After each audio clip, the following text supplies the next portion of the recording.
What's up, y'all? Teddy Beard, Funny Serious. We're here at Hempful Farms. Yeah, Chris Martin told me to stop by. He says I could be a chef anytime I want. Just walk in. I got it like that. You know what I'm saying? Star status. When you're on Funny Serious, you could be anything you want to be. So today, I'm going to be a chef. So let's go check it out.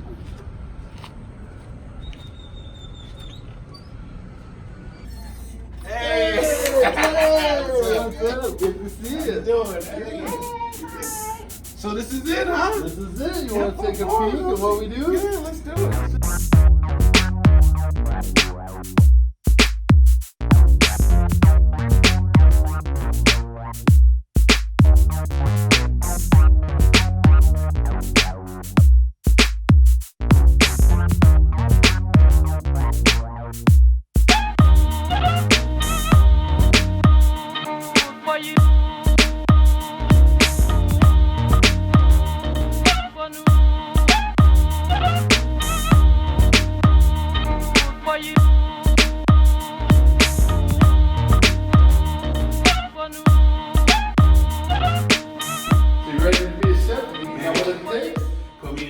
Coach, I'm ready, man. Let's go check this out. For real. Hey, yo, I even got my Convicted Creation tools in the back. You know, my shake, my car, everything. I'm ready. You ready to go? I'm ready, man. Let's see what you got. All right, let's do it.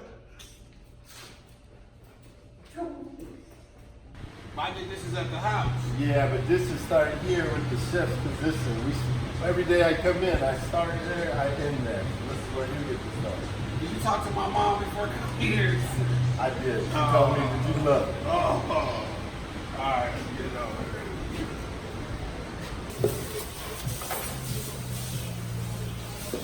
Looks like you're almost done. Hey, man, I was done, man. You guys can't give it to me all. It's cool. Almost. I'm gonna be a chef, though, right? That's it. Earning your keep. So close. He can't shut it off or call the farm. So I guess they're just gonna have to come out. Should we lock the door? Alright. Alright, let's go over there. All right, man. I think I'm done, man. Almost. More. Just a few more. How about that chef life? That's great.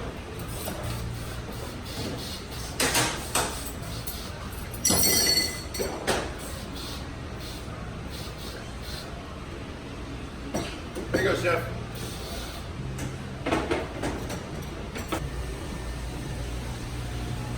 It's not going to take itself out. It's not your girlfriend, it's a grease chef. You got to clean that thing, put some effort into it. This is the fancy part of cooking right here. We call this the bucket of soup du jour. Chef Mike. This look like my sister's cooking. Oh! So you're ready, huh? Yeah, man. Nope, not yet, not yet. We're not ready for muffin time yet, but we do have the next stages. Are you ready? Yeah, man. Hey, what, you want me to cut some stuff up? Sous chef it up, right? No. You know how to mop, don't you? Yeah, man. I know how to mop. Everybody knows how to mop, man. We're gonna mop the whole place. All right, man. I'm gonna start over here. Yes, sir. Thank you.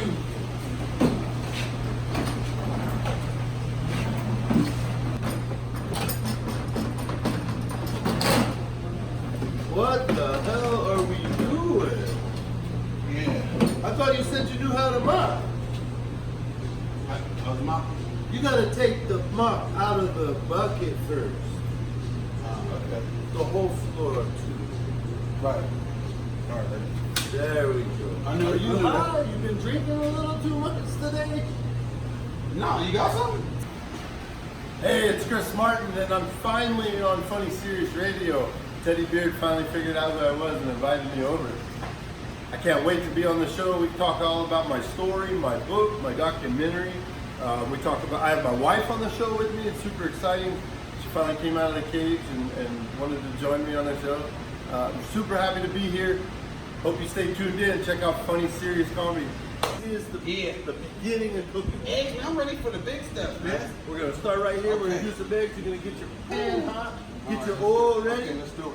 And then right as we get ready to go, you put the oil Oh, in. man. Hey guys, cafe's closed. What? We got like 2 hours left. Cafe's closed, man. We gotta go home, Teddy. We'll see you tomorrow, all right, buddy? We'll be back. Let's go again tomorrow. But I did what you said. Can we go? You're on your way. But Chris, hey, man, we.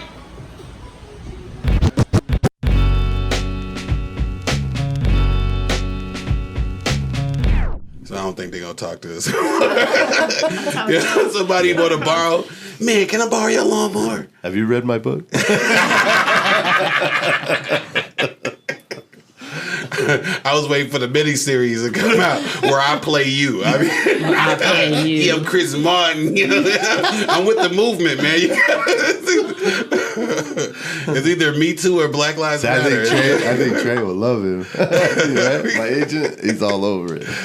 We're doing it. He wants to do a reality show. Yeah. Oh, yeah? Follow us around and do reality shows. It's just funny because Nice. the dude that was hitting us up, right? Like we were supposed to do all this stuff together. You know, when I first got into comedy, and we were going to do all of this stuff together, right? But he's kind of like the snail's approach to stuff. Yeah. Like, When we get to it. I got a job, right? And he's a white dude with a beard. I'm black with a beard. So we're supposed to do Freaky Friday. You know what I'm saying? Before what's dude? Drake Little what's his name? I said Drake. You just said Chris Drake. Brown. Yeah, Chris Brown Chris and Brown Lil Dicky. and Lil Dicky. Yeah, that was my idea before they did it. You know what I'm saying? I was like waiting on him. Yeah. I got one good show out of him. Yo, Wait but- till he see you. He gonna be like, he replaced me, He replaced and me. he would be right. All right. Chris is my new best friend. You better be careful, watch DC. You treading on thin ice, brother. I'm just gonna tell Chris, you. Chris, right you can have now. the job, bro. You can have the job. They go the keys. Man, thank you, brother. I feel like a genie who You just gonna got sign a somebody else to contract. take over the bottle. It's like, yo, you in the bottle Back, now. No Trey bags. Yeah. And when I replace you, I'm taking the company watch too. Take a company watch. See, now that's extra. You got to pay extra for that. You know, I was thinking had the idea, that Freaky Friday idea before Chris Brown even was Freaky Friday. So it's kind of not a real. You like, I'm mad they stole that before I did. You mad like That was somebody else's. you didn't produce the record But that Puffy everybody produced. was doing like mother daughter. I shoulda You took know what I that mean? 76. Nobody was crossing races though. That's what I'm okay, I saying. see. You know what I Racy mean? Friday. Yeah, because can you imagine? That would be a freaky. Only Wouldn't that be a because- Freaky Friday? Oh my Right? goodness. We should do that. Right? Man, Because I would go get a car. Oh my goodness. you would do Nah, it all. it was different though. My In that credit. one, I'm just saying, because like I don't know if I can stop That would saying be- the N word for, you know what I mean? Like if I wake up, you know what I mean? Like on accident, you know what's gonna happen. Yeah, right. You know, as soon as I see my mama, what up, my? You gotta pull it back. You gotta be white. Or and you gotta- die, or die. All right, Clear all my I'm gonna be credit. fighting. I'm like, stop. That was gonna be one hell of a Friday. I'm gonna use that Friday. You have no idea. All right. I'm going to If- Flint. If you could do Freaky Friday with Sorry. anybody, you could switch up and be who would you do it just for a day? Who would you be for a day? Any rules or just anybody? Why you know you know? Because I'll be Oprah. for a day. for a What, day. what You rules get a would make you call. not want to be Oprah? You get a I mean, if it had to be, you know, on a theme that we were talking, a different race or something. Stem to be Then mad. there'll be Ellen. how much money could you spend? Stem to be mad. No, Stedman is actually smart. Stedman did Not pretty not good if for you himself. Oprah for a day because we cheating. Wow. He's pissed. No. I'm like, Stedman, you don't understand, bro. Like, I know mine. I don't care shit in another body. And here, you want Oprah, she over there scratching at her titties. That's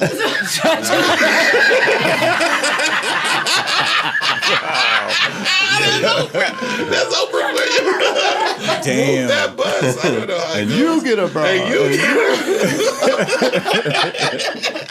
That's can't fool funny. me. I might try that shit. I see Hey. Oprah, I'm gonna be like, see? You're going to go straight to jail. You're going to be I there got with R. bail Kelly. money. I got bail money. I got bail money. Oh, Lord. You're going to be there with Cosby. We're about to lose Teddy. Group. We about to Oprah don't play. Oprah don't play. does not play. Yeah. Yo, Teddy, that might be ill-advised. Oh, so if you was Oprah, you call the police over you? I don't have to. Bro. My people will. My people will. And I'm just gonna be like, oh, He wouldn't even get close. right. You wouldn't bail me out? But you should be happy for me. You should be like, babe, you finally made it. Yeah, I know, but I'm getting something is what I was saying, baby. Oh, heck yeah. That's Oprah, though. She kind of hot, too. And she got her own hair. Dang, that's the ultimate role playing. Like, you really in another body. You're not just dressing up. You dressing up with other people's skin. Sometimes that's like serial killer role play. Yes, we let you in on our secrets. I'd have to go with LeBron. Oh, okay. I would be tall, fast. I could jump. Okay. Well, which LeBron? Yo, Cavalier LeBron or the Laker LeBron? That's two different Cavalier people. LeBron. Cavalier. You don't want to in our videos. Yeah. But Back when he liked basketball. To the wow.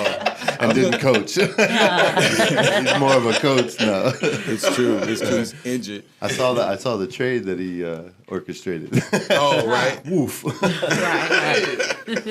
He doing music. Right? He told 2 Chainz to make a deluxe album. Hey, that's. And then did you see that 2 And Chainz he's a gave him master of the chain? receding hairline. We He's know. gotta teach me that. No, too. No, it's he's the not return. No, It's the he's the returning master of hairline. trying to hide It's the it. return. The grow back. He got throwback. boomerang hairline. That's what it is. It came that back. I so want him to just. If I was him, I would have the George Jefferson.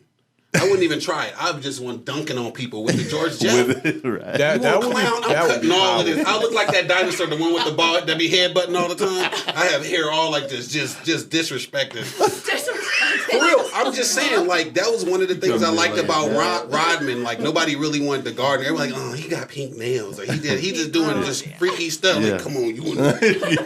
Bro, we know you're inspired by Rodman. That's apparent. That's evident. Please don't marry you. That is.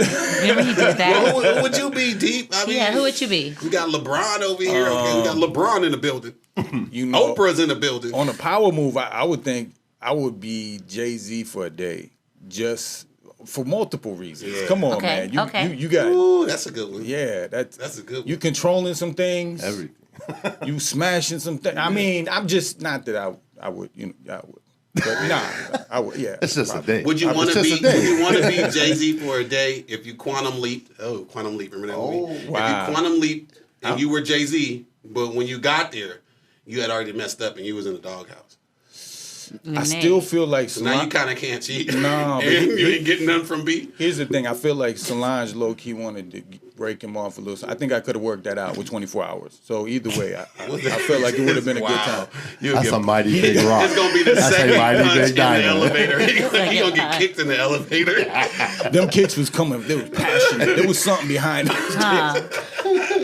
No, that's Okay, gotcha. Teddy, All did she say who you was gonna be? Did I say? I'm saying. Teddy wanted to be that dinosaur with the, The big head. dinosaur. Oh, yeah. You based yours on a dinosaur? Hey, The Flintstones? I thought it was Like, saying George that. Jefferson. You Didn't he saying say he that. wanted to be he George wanted to be Jefferson? George Jefferson. Yeah. If he could wasted dunk. his on If he could George dunk. I'm just saying Jefferson. if LeBron, I would just go ahead and do the George Oh, Jefferson. okay. I thought you wanted to be Okay, George who would you I Jefferson. was scared to be somebody that's so like known for being super good at something because you remember that what was that one movie where the dude he got to be a big huge star and he had a little pee-pee? Do you remember that? I can't. Wasn't that Shaq? No. I'm just saying. Use Doan's Icy Hot to repair your feelings after they get hurt. Doan's. And if you need car insurance and Cross you're your broke and you eyes, can't baby. afford nothing, There you go. report to the general to save some time. Report to the general. We gonna morph his face. The big on you. Shaq. That's amazing. Shactus. That's messed up. Damn. That's messed up how like you can be rich as hell, but a little people just bring you down. Dang. That's a tough. Would you make that trade? Would you? Well, if you had to trade and it was like here in this pile money, in this pile just girth and length, how would you? Oh, how much money, man? Like Stedman money. Stedman money. But can I have Oprah money? Because that's what his is. He like Let's got keep it food real. stamps Come compared on, to that's her. too far in the cosmos. Let's keep it Stedman money's big money. Come on. Like a couple million. Then you can buy your girth. Couple in million. your You can buy it. Bro, Come on, Stedman Pump is it up. married You know to a what? I'm gonna have billionaire. to. Yeah, I'll probably go for the money. I'll probably go for the money. I'll probably go for the money. He gonna be buying his friends. You just be getting more speedboats. It's just a little blue pill. You get a speedboat every day, baby. Just little blue pill. The little I'll blue make a pill whole for song chocolate. on y'all. Stop. Everything on there. You understand? Never mind the disabled vet on the 2 beanbags. Like we gonna get this popping. You know what I'm saying? You know. But see, I think y'all sleeping on the little pee dudes, man. Because here's my thing, right? You know, I don't like how you projected all that I'm on saying us, is it probably don't take I'm a not lot of sleeping energy nowhere to near get it that up. Like, what if you? So if you had a big donkey one, like how much energy? Like how much you got to wait? Is it a timer on that thing? Does it come up the same amount of time? You know, is it forming Voltron? What do you got to do? You know what I mean? All I know is you're probably ready, like ding. Like the little turkey basically when they pop out like pew. Z, we're gonna have to edit ready? all We of gonna have this. to edit We're all gonna of have to add all of this just for you to be able to go out in public with it next week. We go out, we be the appetizers. They come out with little pigs in the blanket. Ding! Here you go, ma'am. It's what you like, huh? Now we know the appetizer. We're gonna be the bite sizers. Bite sizes. We're the bite sizers. Must be cold in there. Come on, y'all. Let's keep it. Oh my goodness. Wait, hold up. Andy didn't tell us who she's gonna be. No, I was gonna. yeah. I was gonna see who Chris thought I should be. Oh, you look at his eyes, though. I don't know. This That's is a a trick booby question. trap. That's Like, a straight up booby trap. Ellen, it was nice money, but she like She don't women, like I Audis. don't, She so, likes Indies. Yeah, so that's not working. That can't work out too well. I can't work. Who do I think you should be? I like you just the way you are. This guy. That's 20-year relationship. I man. see you. right. You should have That's said, I right. wish she was a Zonka bar. There's wisdom. Right. There's wisdom in that. I wish she beard. would turn I see into that. edibles. That's it. Right. That's right. Aww. That is good. There we go. Who do you think you should be? That's very we want to know. No, I really. The whole time I was laughing at you guys. It's our Like, turn. do something different. Like, be Janet Jackson. That's a dude. What? Why would she? How you do know? that? How you gonna do something different and then she tell her what hers is? She wants to be a Kardashian. Ooh, which one? Oh Which my one? Does it goodness. matter? Probably You gotta go, Kim. Not Kim. Not Chloe. What's the? And is that pre-money? So I think you're right. Not Kim. You're right. What's Not the? 'Cause that matters not to me. Kim. Not Bruce, right? Chloe, The what's oldest Courtney. sister, Courtney. Okay. I like Courtney. You don't want her to be And Bruce. it's after money. I want That's money. what's up. Yeah. Right? No, I need it Good one. after. I like Courtney. Well, the kid. She has the kid. That's funny. I want Janet Jackson. So Oprah's the only one getting banged by a dinosaur, huh? Good job, Oprah. Way to Jurassic World it up for her, bro. That movie's coming out. That's the next Jurassic Park. It's gonna be switching places with the dinosaur. All right. Wow. Dinosaur I mean, swap. how was everybody week though? Man, good week. Fun week. Yeah, what'd you do Yes. this week? I'm work. I've been working. That was fun. Yeah. You must have had a patient. No, almost You had became a goofy patient. Y'all- oh, Yes, wow. the pollen, the allergy season. It's no joke. Yeah. It's no joke. So, yeah, I'm like, man. I had a doc. sneezing fit the other day. Yeah. Man. I thought my whole face was gonna come off. I was like, you know, you try to hold it in, you can't. You like, all this, my glasses was like this. Was it from Somebody allergies? even asked me if I was okay. It was a neighbor next door. I'm like, you heard that? That's crazy. Around. That's my $25 sneeze. Teddy was in their backyard for no reason. What are you doing? And are you all right? Chicken coop. He was in Debo chicken coop. He was in a bush in their backyard and stuff. Look at Angel. Deep your week? My week was good. It was busy. It was quick. Man, it's going by. There's too Nice. much going on, but it's productive. Go ahead. No dude. complaint. Come on. It's been a long week. It's only Tuesday, but I feel like I was just here. It's a lot of still deja slow. vu. Shout out to the Bud Show. Yes. I'm still stoned. I don't He's like, have it. I just slept in my car and waited till y'all was ready. We left here about 12, back at the cafe by 5. Oh, Oh, wow. Rolling, and then our podcast today, and this one I now. was in bed. I was. he was like, don't give me no credit. I wasn't there. She didn't even watch the show. 2 seconds. Plausible I saw he was denied. safely here. All right, you Hey. safe. You safe. Just got back from Colorado, too. Nice, Oh, nice. Colorado. Deep. Yeah, Teddy Beard, how was your week or Somebody whatever, I guess? Thank you. Thank you very much. I was, Thank you. I mean, Teddy, how was your week? Well, it was cool. It's just that I have an update. I have a Chunky Monkey update. Oh man, I can't. I've been Chunky waiting Monkey update. Wait, y'all made up So- a whole theme song, or you just did No, that we now? just did that just now. Man, That was so so- on one accord, huh? Chunky Kinda. Monkey is this guy I work with, and I feel like even though he's in his 30s, probably late 30s, like he's a teenager. Okay.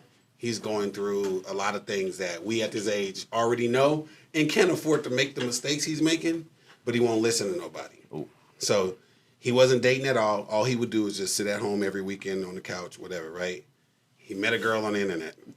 Teddy gonna do the recap. She been taking him for everything he got, right? It's like catching up on the show. He calls the police Dum dum dum. to get his car back that he bought for her. And this is barely a month or 2 months. This is the new information. No, this is still because I don't know if you remember that. Did I tell you that? No, about you didn't that? get in those details. Okay, You just said, you said no. Listen, where Go you ahead. left off was Where did I every leave off? time he says he wants the car back, she break him off, and he Right. get amnesia. He get Right. punani amnesia. There you go. He gets punani amnesia, and so Sound like high school. Yeah, That right. was me in high school. that's what I told you. I just told you. Yeah. I did. Like the dude can't afford to get her a car. That's the thing. He ain't got it like that. Yeah. You know what I mean? So here he goes. He gets her car. All right, and so every time he's like, "I need that car back." They're messing it up. And here's the problem: she always has some dude driving the car, and it's always her cousin or her Oh, no. brother. Right? She stays at Damn. multiple different hotels. Right? And they drive in the car. They got work in the car. They got guns in the car. All of this stuff. Wait. So finally, we didn't find that out till after the police was called. Finally, he's like, "I need this car back," and he needs the car back because his car broke down. And she's like, "Nah, you ain't getting my car back." He was like, "Wait, that's my car. And me working funds is both." She didn't want to give him the car back. Calls the police. The police comes. They get him the car back. They find all kind of stuff in the car that the police didn't even find. There's like guns in there, everything, right? So then, So he found the guns and contraband. yeah. So she's hitting him up. I'm about to get beat up because you know all this stuff. And we're telling him, we're like, don't, just let it go. Don't, You out now. You good. You out. She threatened to tell his parents. He had to come clean to his parents. And, you know, that he was in love with a stripper. Whatever it was. You know what I mean? Wait, was she a stripper? No, she was doing way more than that. More than that? And, So and she couldn't go to no strip club and get a job. How that's what I was kind of getting at. Because we talked about before that she's Chunky Monkey. Yeah. Well, you with- know with two X's. SpongeBob SquarePants? She's Patrick. Oof. You're the Patrick to my SpongeBob. Can I get a minute just to put that? Visualize Chunky that. Monkey and Patrick. I So got she's a tiny 290. Yeah. Oh, a tiny 290. I love that. That's it. Damn. That's what I'm it. talking about. Yeah, I'm she's a tiny edited. My niece 290. have said that. Yeah. That was fly. I like that. So, That's why I brought it. so we feel like we finally got to him. He's finally like, okay, he didn't got his car back. You know what I'm saying? He's not messy. He's finally got to him, right? This weekend that passed, this fool and gave her the car back. And the reason we know he did all this and he moved the car outside the gates because we in the gate. He's He moved the naked. car outside the gate, right? Here's how he gets busted. He waits till he thinks nobody is at the shop, and he left one of the bay doors where he could just lift it.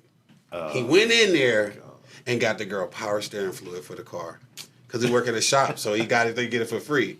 Dude, you could have spent the little $5 to say when nobody would have knew. Common The sense. trips the alarm. No way. He got caught. He should have just Yeah. knocked on the door and rented a room. Derek was so mad. Derek was like, I'm not. He almost had a conniption because my boss is one of them dudes that's like, the littlest thing. Oh my God, the world is falling off. It's like, hey, calm down, dude. It's all good. You're not going to You'll jail. see clips of him on this show. But yeah, so Chunky Monkey then fell for the Nicky once again. Wow. Chunky Monkey and it ain't no thing. Well, Chunky I Monkey live Chronicles. this. It's a screenwriter. I live it every time I go to work. I'm like, for real? Again, Chunky? Wow. It's way more interesting. I just thought it was But like you know a what Shrek story, and now it's turned into this whole like It's like stupid Shrek in the Shrek. hood. Shrek in the hood. It is Shrek, yeah. Shrek from the hood up to no good. I don't know what it is. But you know what I can't do that I wish I could do when I be talking to Chunky Monkey? What's that? Go to break. So I feel like we're going to Hey. do that right here. We're going to go ahead and go to break, man. Thank y'all for listening to Chunky Monkey. Chunky If you Chunky wanna send Monkey me money Chronicles. to keep reporting on Chunky Monkey, you can do that. I probably won't give it to him because we know where to go, but it'll help me look after him a little better. Right. Bravo that money. This is Funny Serious right. here on the Support District Radio Network. My Radio Phoenix. Uncut. Mira, no, the team leader, muy chingón. What about the underwear I found under your bed? Todo cagao. What about that? Mira, George, lleno de caca. It looked like you sat on an almond joy, cochino. No. But I'm sorry, you're the team leader. Why are you crying? Why are you crying? Because I found underwear? They found me, I was sniffing. I look under, they were like that. With a broom, I had to take them outside, sweeping. But you're that team leader, don't cagao. What team is that, the caca team? Follow me with the brown dot, mira, go team. Mira. Don't cagao. Should be ashamed of yourself.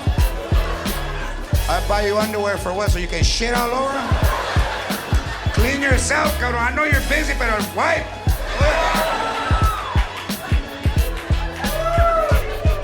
Not this way, up and down. Que no sabe. Cochino. And that's what you become, Mr. Caca. That's somebody knocks. Hey, cagón, they want you.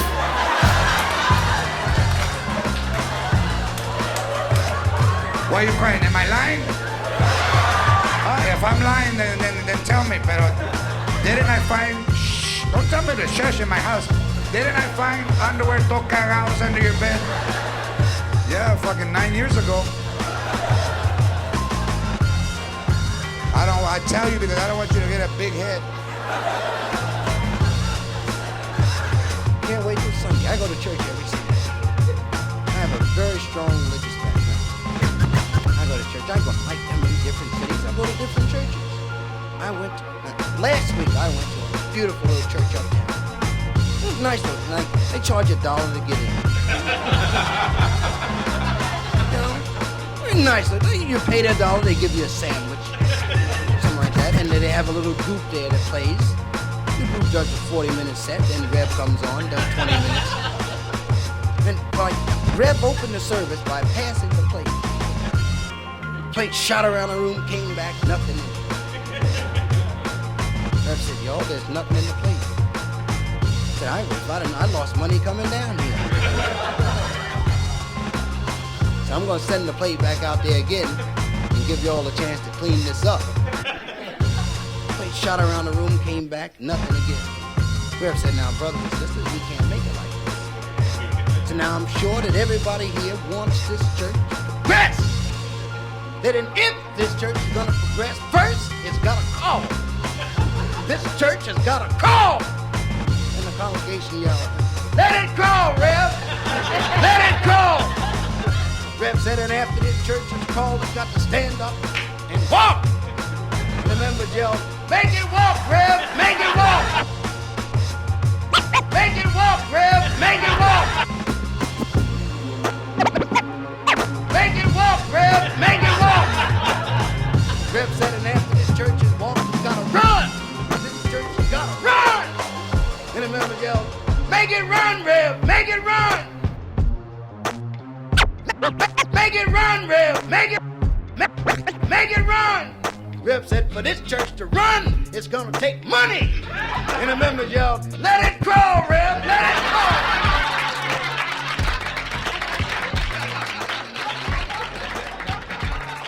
And we are back. You are tuned into Funny Serious right here on Support District Radio Network. My Radio Phoenix Uncut. And man, we have a fun show for you prepared today. Does that sound right? We have a fun show for you prepared. Yeah, prepared for you today. Good. I'm taking speech classes. You didn't even have none of that. Online, though. Speech online. Yeah. So I don't know if it works. You know, you just pay $5, you get a certificate. So. It's all reading. Is it all reading? Underwater You just basket. read. Yeah. In speech class. It's all reading. I I learned how to jump out of an airplane online. Who wants to go skydiving with me? You can get your minister's license online too. I think Yeah. that was cool. Yeah, we can tell. I got mine. Yeah, Yeah. that's what's I'm an up. ordained Minister of Beats. of all 420. Oh, wow. All right. You marry strands together. Mary Strand. Oh my goodness. In the building In the today. building. Rocking with Funny Serious. Yeah. Fresh from their own podcast. Yeah. We got Chris and Martin, Chris and Andy. Andy is the one that keeps Chris in line. Alrighty. Hi, Can I talk now? Andy. Yeah, you can I talk? Thanks, Mom. Thanks for having us, guys. Yeah. man? Thank you for being I'm here. loving that hat. Zonka Bars. That's it. Look, that he came in. Yeah, we've Fitted. been supporting that one for a while now. Yeah. I went to, we were just in Denver and had a couple people walk by and go, hey, I know that brand. Nice. Oh, nice. So Yeah. you see, that's all. We're getting out there. That's what's everywhere. up. So me and Chris actually met. He was at a comedy. What was that? Mommy and Daddies. Yeah, stir crazy. Now, do you have kids? I have 5 kids. All right, you better have Nice. kids. And The 2 mom- grandbabies. And grandbabies. Oh, wow. And grandbabies. Wow. Y'all got grandbabies. Sweet. I thought you sprayed that gray Nah, in. I was nah. like dramatic effect. I like My gray hair is as real as He's the like, chin underneath it. I can't tell you guys though, What? because you have kids. Right. You guys have kids. You want them to have babies. 'Cause grandkids, Grandkids are great. So much better. Oh, They're nice. Way so funner. better. Spoil them Yeah. and send them home. Oh, my I do that with my regular kid. I just Well, I'm sitting alone. He sends them home to his mother. He's like, you deal with my mess. no to my other kids. We actually run a My great youngest lease was option to 14 buy. before I had another kid. So, hey, y'all, I need a babysitter. You did that. Well, you doing it now. Yeah. You gonna learn what not to You do. haven't- Birth control. Birth control. You gonna learn something. And I'm gonna get free babysitting. Oh, We tell man. ours we only had them to get the remote. We're getting ready to move. The older ones are moving out. Like, who's gonna take the trash Yeah, out? the trash. Right. The trash, Yeah. the dog poop, all that. I got my chores I'm back. not doing it. For real, my kids are getting grown. I have never washed this many dishes. I was Right. like, what is this? My hands is all wrinkled. I'm like, Calgon, take me away. Shit. As Or they the get- kids, whoever. Or the Take one. kids. Right. They don't wash the dishes any better as they get older anyway. So you might as well just do it. Man, you know, I'm happy you guys are here today because you have a very interesting story, and this is coming off the heels of I know you've seen a little bit of the show with my brother, and so my brother spent 20 years in jail, you know, and Sorry. well, you know, off of a 150-year sentence, he fought those 20 years to get out. And they tried to convince him he should be lucky. Right? Yeah, you should be lucky and pay these Feel lucky for the rest of your life, pretty much. You know what I mean, paying, what do you call it? I was gonna say alimony. He ain't paying alimony. He went to the same speech class, online speech class. Parole. Yeah, we took the same one. Say, oh my God. Right. 2 for 1. He's gotten farther than I, I'm so though. cheap, I didn't even buy mine. I just looked over her shoulder. Like,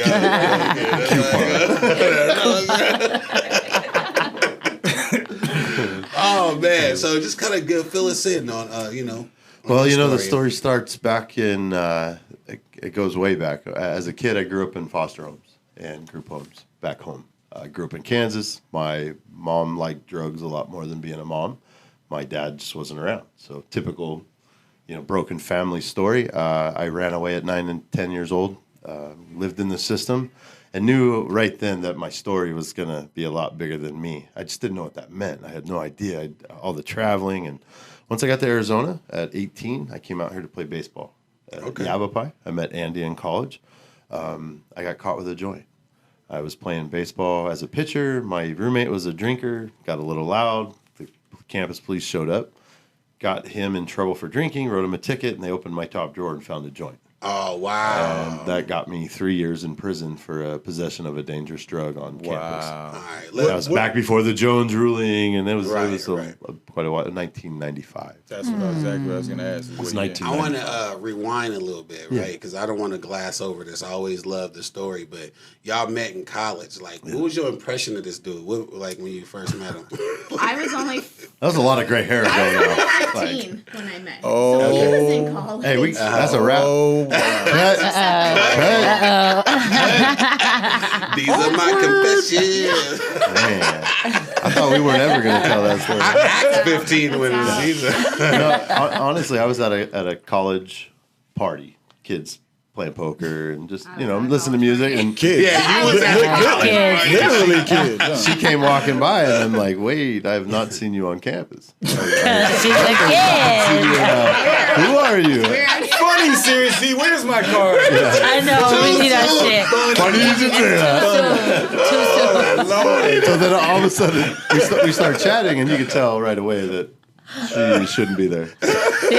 So I immediately went from, suspecting creeper guy to protective older brother. I was like, wait a minute, like you really shouldn't be here. Why are you here? And then it just so happened that I ended up meeting her brother, played ball with her brother, met her mom and dad, and we just became friends. We were super close friends.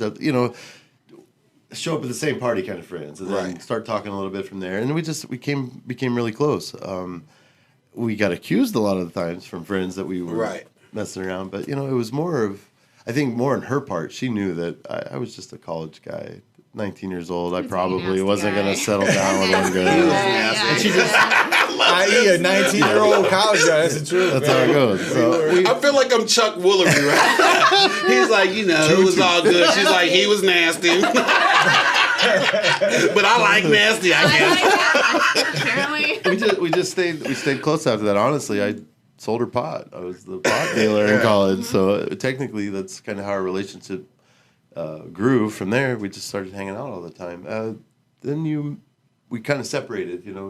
My baseball career went one way. She went and got married early on and was pregnant with kids. And I actually attended the wedding. You came to my first wedding. I was pissed drunk. Not even gonna lie. I drank a fifth of Old Crow. I didn't even know what it was. Really? I rolled my truck door up, the window up. 18. I was young. Right. Well, she called me. She came back in town. Like, that's how our relationship worked. Every 6 to 8 months, we come back around, start chatting again. She came back in town. I was so excited. I mean, I dropped everything. I ran out to meet with her, and she's like, I wanted to invite you to my wedding.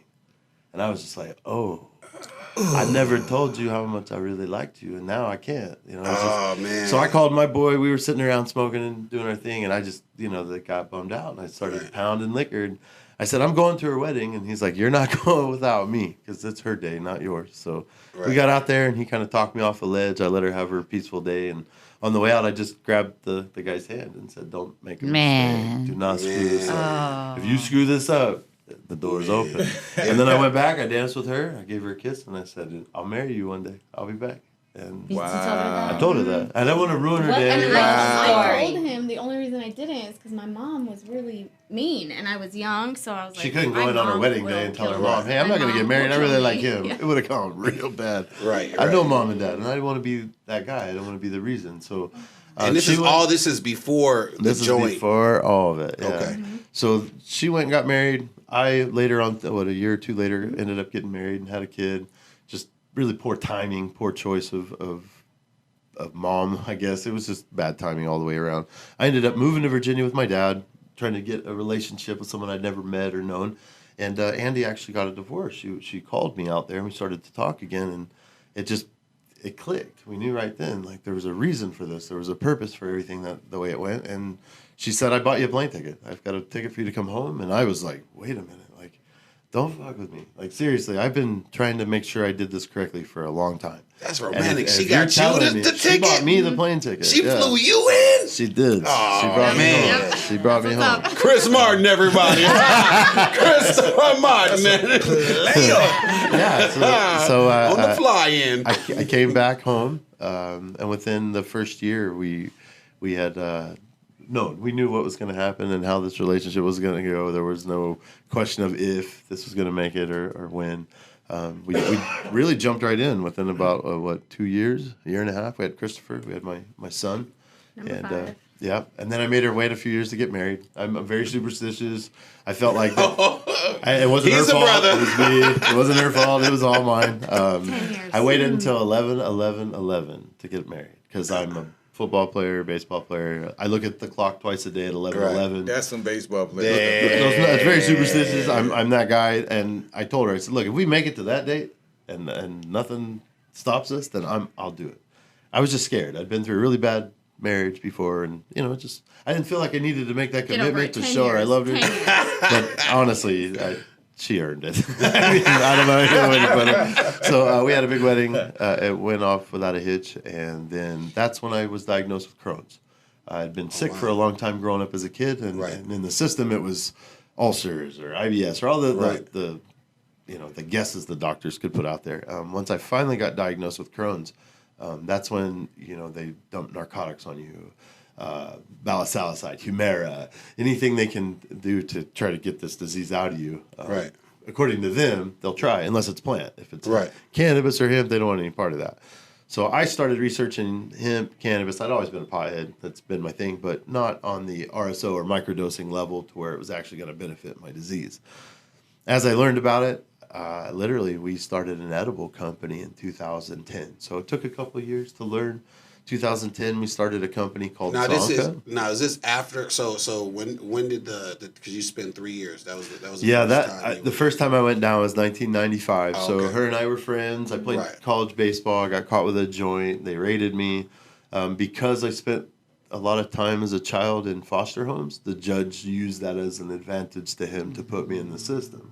He said, "You obviously like breaking the law. You've been in trouble for a long time, and you came to my city and made a mistake, so I'm going to teach you a lesson." Wow. And technically, I mean, I can sit here and play the poor me role all I want, but I had 11 pounds stuffed in my drywall in my dorm room. I mean, I was selling. I was definitely taking care of. My mom and dad were non-existent. I'm in Prescott, Arizona. I've never even heard of a Yavapai. I don't know where I'm at or what I'm doing. It was the one way I could take care of myself. I resorted back to what I knew and what I was good at. And so I took it as a blessing. I took it as a warning shot. You know what? You could have got 30 years. You could have got a long time. So I tried to be half full and not half empty and make a difference. So flash forward 20 years later, no parole, no probation, no law breaking. I've been doing everything right. And that's when the diagnosis came. In 2010, they legalized cannabis here medically. We got our cards. We became growers and caregivers. Mm-hmm. But they don't tell you that trick bag. Then, back then before the 25-mile rule. I hate the 25-mile rule. Yeah. So we were allowed to grow 12 plants each. But the trick bag is the card only allows 2.5 ounces of finished product each. Right. So once we completed the 25-pound run, what do I do? I know that I'm in that. I know what I can do with it. That had to be scary. It was really scary sitting on 25 pounds. Yeah, like you like, hey, we could grow 12 heads, and you realize, well, especially when I come exciting and scary at the same time. I come from the black market. Like it's not like I don't know what to do with 25 pounds. Right. But when I'm given a license to do it correctly, I don't want to break that law. I really want to do this right. I'm blessed to have that opportunity. Chris, really quick, I want to ask you, for a lot of people who don't know, what was the symptoms of Crohn's disease and that you were mentioning all those lists of prescription drugs you try to put on? Growing up, I had a lot of ulcer-like symptoms, a lot of vomiting and bleeding and nausea. Those are three of the main common ones. If you can think of food poisoning, meeting the flu at 2 a.m. Oh my gosh. That's exactly what the symptoms of Crohn's are. So you'll have a doctor that'll say, it's your blood pressure, or it's your stomach lining, or it's an ulcer, or it's an endoscopy that you need. And so I went through 35 tests, and I've had more things in me than out of me. And honestly, that's why I'm at the point now with plants that I won't go back. I could care less what the camera says. If there's a polyp, then I'm going to deal with it. I'm done doing what they've tried to do. So in 2010, once we produced this much flour, we had to find a way to do something with it. And I'm not going to sell it. I'm not going to. So let's pause right there with what you're going to do with it. All right, because we definitely got to go on a break. We're going to keep them, interested. You want to do a cliffhanger? You got to come back. What you going to do with 25 pounds? What would you do with it? Remember, you done got your stuff together now. It's legal. Somewhat. Right. Ish. You know what you could do with it. Ish. But you know what you need to do with it. What would you do? Coming back, you're here with Funny Serious right here on the Support District Radio Network. My Radio Phoenix. Uncut. I don't like the little cute. Uncut. You guys cut it. You need to cut it. I want to Uncut. Your uncut sound like The Wire. I don't. I'm sending myself 2 white guys fighting for the heavyweight championship of the world. Boy, that Spielberg's something else.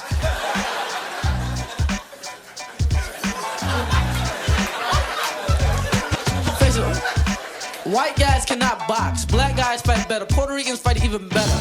Yes, the lower you go on the social ladder, the better you fight.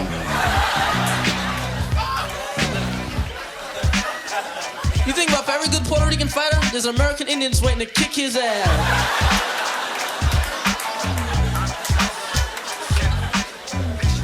The poor, I feel so sorry for the Indians, man, because we didn't take you white people, took their land. And now they have nothing, man. Everybody exploits the Indians, man. You got fucking Mazzola commercials and F-Troop and the Washington Redskins. Redskins, that's not nice. That ain't cool. That's a racial slur, man. That's kind of like having the New York niggas, okay?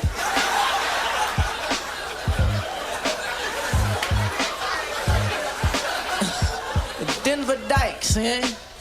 Can't have that shit, man. Remember the commercial? The Indian had a tear in his eye for pollution? It wasn't crime for pollution. You took his land and fucked his wife.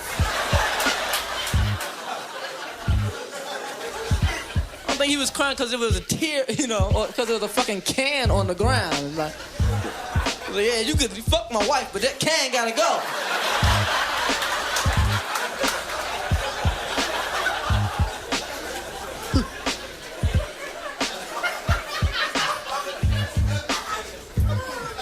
Get it all in. What? Dun, dun, dun. Remember that? You still do that? Dun, dun, dun. Don't lose that, man. Dun. Remember when you were a kid on a hot day, nobody was around, nothing to do? Dun, dun, dun. I still do it, man. I push the button in the elevator. Dun, dun. Watch the numerals going up.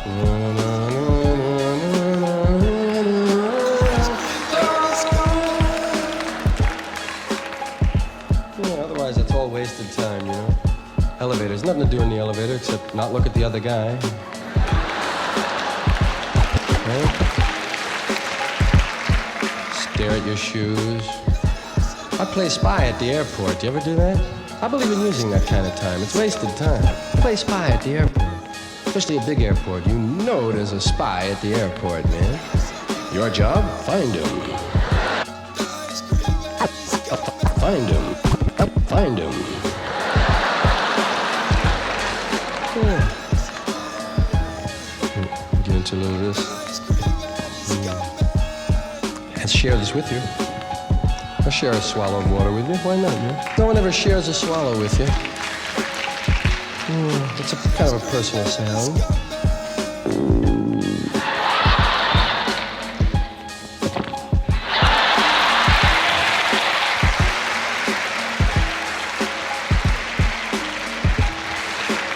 That second half is the best part of the swallow, you know? There are two parts. A lot of people don't realize two parts to the swallow. The first one, that kind of bubbly sound, is when you pour something in your mouth, your throat closes up. Because your throat doesn't trust your mouth, man. Your throat knows your mouth is crazy and will do anything. So your throat is kind of a monitor, and you pour something in your mouth, your throat says, hold on, let's check that stuff out. And the brain goes, looks okay to me, let her go. Listen again for the two parts, and especially that second one, which is kind of like going home.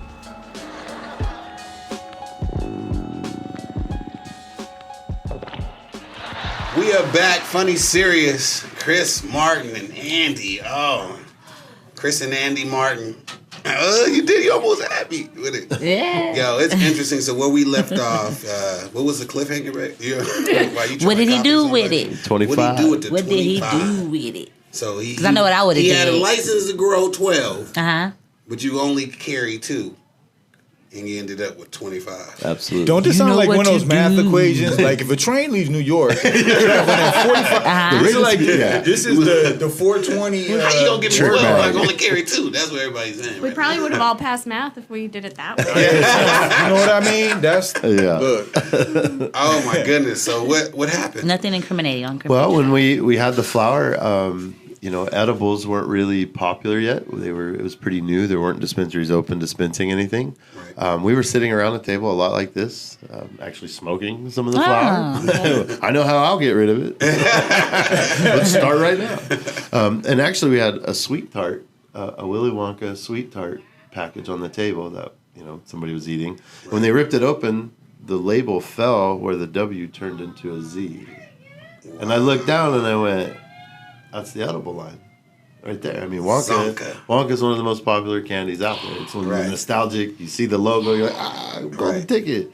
The next day, we were at Michael's buying sucker and chocolate molds, and we sat in our house starting to produce between school hours. While the kids are in school, cranking out candy bars and suckers between 8 and 3. And then now, before this, did you ever try to make edibles? Like, I mean, as far as just the 8th grade when you take the ounce of weed and you dump it in the brownie box. The brownie be nasty. Chewing the stems out. Yeah, like we thought we knew what we were doing. Yeah, absolutely. My brownie had seeds in it. I couldn't get the good stuff. I never tried that. Yeah, so we turned it into an edible line that immediately took off. I mean, nostalgically wise, you look at it and you're like, oh, you're familiar right away. But then the product that we used was our flour, so it was good product. It wasn't, ammonia-filled pot that's been sitting in a can forever. It was good product, so it worked. People liked it. The problem was I needed an investor. I needed money. I couldn't produce all this product out of my house for all these people. And literally, we were doing 1,000 pieces a day out of my house. I met a gentleman. I went to a business to business type event where if you're an edible maker, you try and go sell your products to the people who buy them. And I was at an event and a gentleman came up to me and fell in love with the brand. He was like, man, that's $1 million brand. You nailed it. You're going to go far with that. But how can I help you? I'd like to get involved. I'm an investor. Well, all I need is a chunk. Just give me a little piece of money and we can do this. So within about a 10-day time frame, we had agreed to partner up. He was going to invest. He got us a kitchen. What I didn't know is that he had signed my name to the lease. I didn't know that all the underlying things behind. He just showed up with a key, handed me the key, and said, "Hey, let's go cook. Let's go do this." So I literally brought my team in. We started producing our products by hand, getting them out to compassion clubs and collectives before the dispensaries would open. My business partner's job was to take the product once the dispensaries opened and then consign it to them, 30-day, net 60, let them sell the product so we could make funds on it. Right. Problem was he was keeping the product and selling it for cash while he embezzled our money. No. Wow. So 4, 5, 6 weeks in, I'm using all my flour to make the product and I'm not getting paid on it. I'm paying all my staff cash to come down and work and get this product out there. Well, now my products are gone. Wow. I come in, I do an inventory. I'm missing 300 pieces. I'm missing 600 pieces. So I call my partner, the only guy that has a key to get in, and he says that he's consigning them. So when a dispensary opens, we get terms, they put it on the shelf, and we'll get paid. Well, 90 days go by, and I got no money. His wife and my wife supposedly go set up this bank account, yet we don't have access. They have access. We have a card, but the card doesn't work. So immediately red flags are going off all over the place. I pull them up, tell them, look, if I can't get my money, if I can't get paid for the product that we've produced, I'm moving my business. I'll take it back up to Prescott, from where we were from, and I'll pull the deal. We will not be partners anymore. Within a couple of days of that meeting, we were raided. We were taking my kids to school at 6 o'clock in the morning. I left my house, normal day. Just the only difference with this day was we had 2 homes. One of the homes we were leaving. We were moving out of. Our lease was up. We bought a new home. The new home just hadn't been remodeled yet. We started to paint the doors, get everything set up, carpet in for us to move in. Right. Because this house had such poor plumbing, it was a monsoon night, the lift station failed, the plumbing went crazy. We left. We said, you know what, I'm not staying here. The new house? The old house. The old house. Okay, we were trying to get out, but we just couldn't get out fast enough. So once the lift station failed, I'm like, I'm done. I'm taking my mattress. I'm going to go live on the living room floor, and we'll be fine. Well, when we did that, the kids came and stayed with us. The raid happened that next morning. So when they came in, they raided both of our properties. And that morning, as we're leaving, I pulled onto the highway and I noticed 10 or 12 marked and unmarked cars. And as I pulled on the highway, it was one after another, just pulling in. I told Andy, something's bad. Something's going to go down. I took both our cell phones, dropped it in the coffee. It's just, instinct. I've been in a motorcycle club for 6 years. And, You don't want them to know anything that they can use against you. So we put it in the coffee. And I'm assuming we're going to get pulled over right away. But like Andy said, they followed us 12 miles from Prescott Valley to Prescott. And literally more jurisdictions, more cars. And I'm starting to panic a little bit. Like, why are they not pulling us over? I've got a 6-year-old, an 8-year-old, and an 11-year-old in the back seat. We have little kids. Now, do they know anything? Or are you guys like communicating silently? We You're have, doing yeah. it. We didn't tell We them didn't turn our anything. heads. Right. But I felt like they felt the tension because mom and dad are always the happy and laughing. Right. And all of a sudden we're pinned to the mirrors. Like, what in the world? Once we got to Prescott, I felt like they had broke the law by following us that long without pulling us over. I mean, that's what causes the police chases and the shootings because all the panic. Just pull me over. Get this thing over with. So I drove them through the college campus. I made them follow me through my old college campus. Right. Thinking took like, them on tour. well, at least we'll go into court and I'll be able to say, look, there's no reason to do all this stuff. You knock on my door. I'm a licensed caregiver. You say I'm allowed to do this. Just come check out what we're doing. You don't have to go through all this crazy, heroin, meth lab stuff. Like, Yo, that's a movie before they pull us over. It's scary. Really, that tension Bro, right like there, it's a just whole in that movie is 8-minute window. right before you get pulled over, but you know you about to get pulled over. Well, they waited until we got to the busiest intersection in Prescott, and they hit us with ghillie suits, tanks. He was out of the car before it was even in park. I hit a red light. I looked both ways. I turned right, and my truck got hit with a tank. We drove up onto a curb in the middle. Wait a minute, you got kids in the car. They hit Kids you with in a the tank. car. They didn't Kids- try to pull you over. They just No, knew you was no going lights, on, no nothing. Oh nothing. my God. Well, It's like a because I'm movie. president of a motorcycle club at this time, they used that as a way to RICO me. They used it as a way to gang enhance all my charges. I was like, you sure you didn't turn into LeBron that day? Right. You know, It was like, I wish I could have. You run. Man. No, I honestly, I hate to say it, but I'm glad I was white. I don't know a more real way to put that. Right. I mean, I can bitch about 127 years. I can bitch about RICO, and I can bitch about all that. But I got to tell you, I'm really glad that I was a white guy in a white little town. I can't imagine being someone of another race that would have went through that same situation because they wouldn't be here. They wouldn't be sitting here 2 years later talking about this. Right. And that's why we do talk about this, because it's not about the Chris Martin story or the white guy who got away with it story. It's not about that. Right. It's about all the people that have to walk this journey no matter how it goes. And that it's unfair no matter, I mean, obviously it's definitely unbalanced in the court system. And it's sad to see how, well, we went through, but we made it. We got to walk out of it. Everyone should have that opportunity. It doesn't matter where you come from. It doesn't matter what you did, especially if it's got pot involved. Right. A victimless crime for everybody. And they could have hurt your kid. They tried to. AR-15s through the back window. They put the muzzles in their mouth yelling, where's the goddamn cell phones? Give us the fucking cell phones.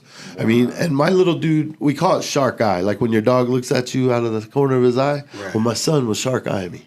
6 years old, he was trying to melt himself into the seat. And as they ripped me out of the door, they grabbed my wife by the hair through the window. Ripped her through the window.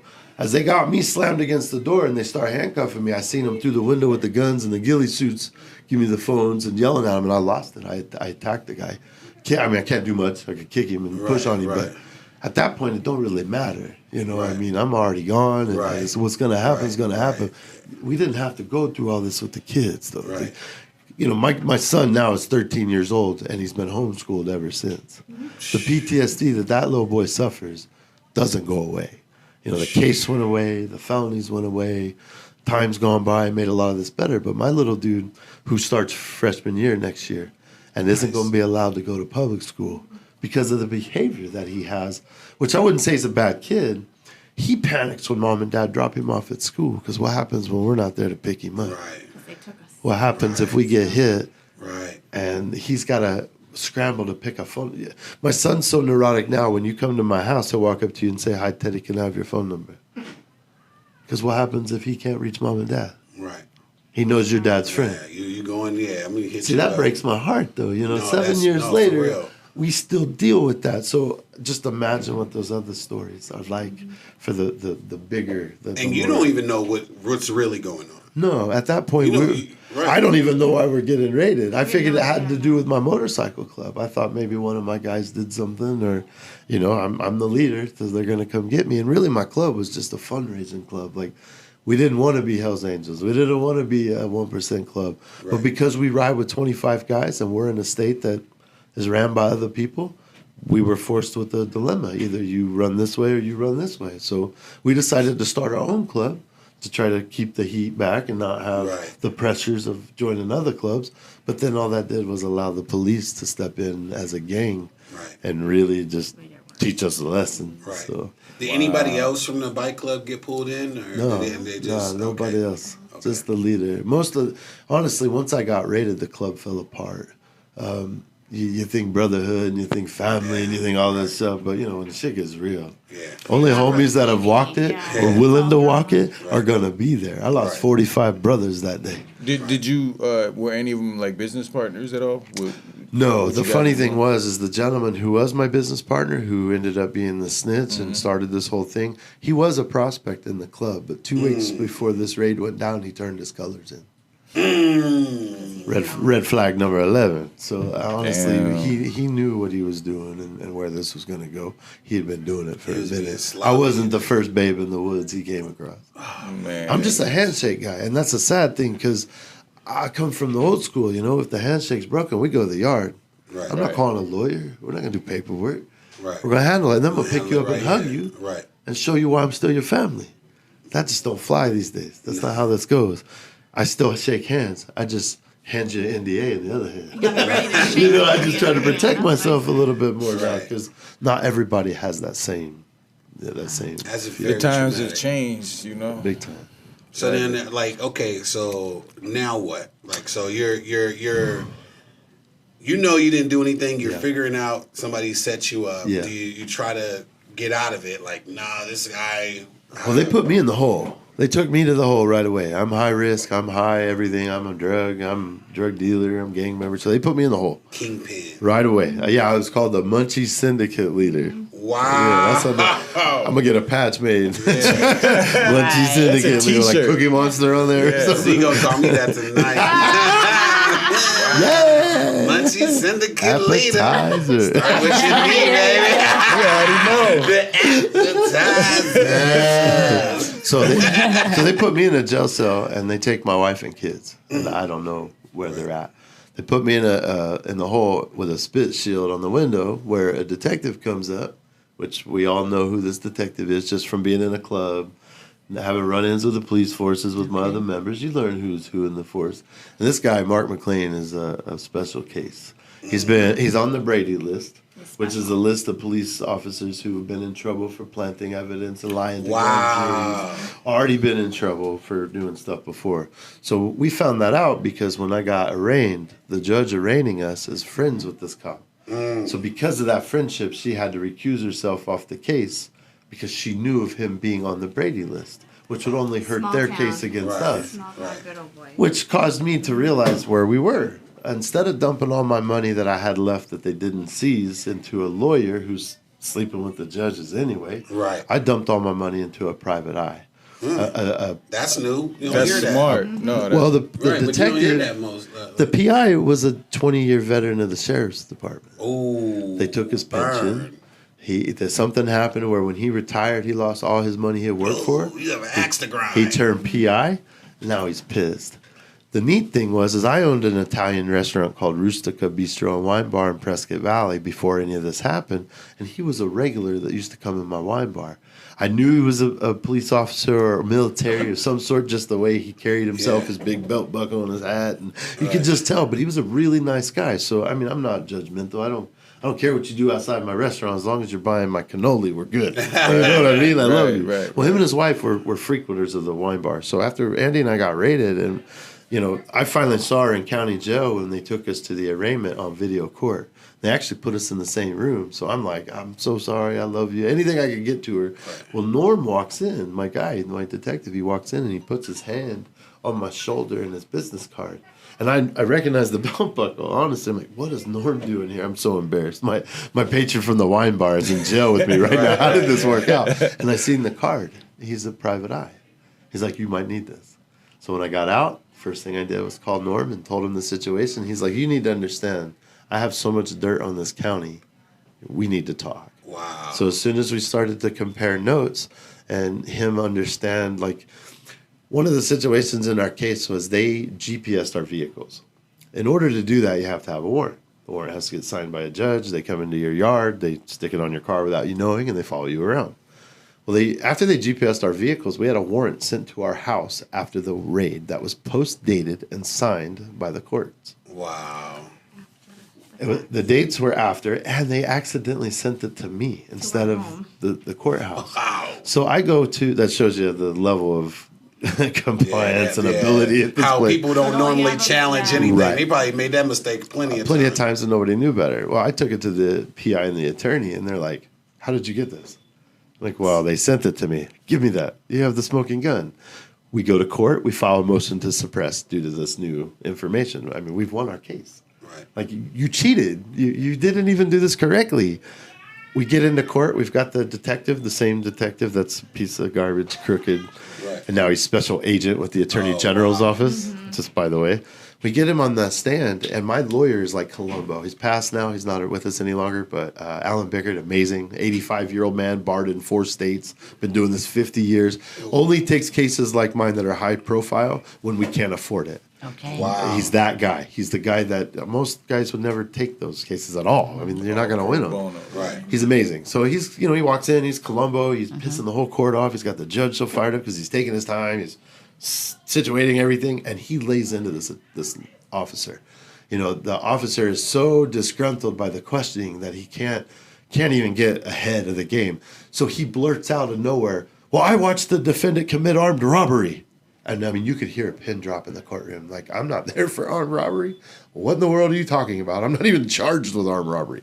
And my lawyer claims that, like, what are you talking? You can't just blurt things out. We're here on a motion to suppress to prove that you guys are smoke and mirrors. Jury head. Smoke and mirrors. Yeah. So immediately, as my guy's firing back on him, what he was talking about was my motorcycle club had an event, another club showed up, and this club that showed up, they're not part of the ACMC. They're not part of the group.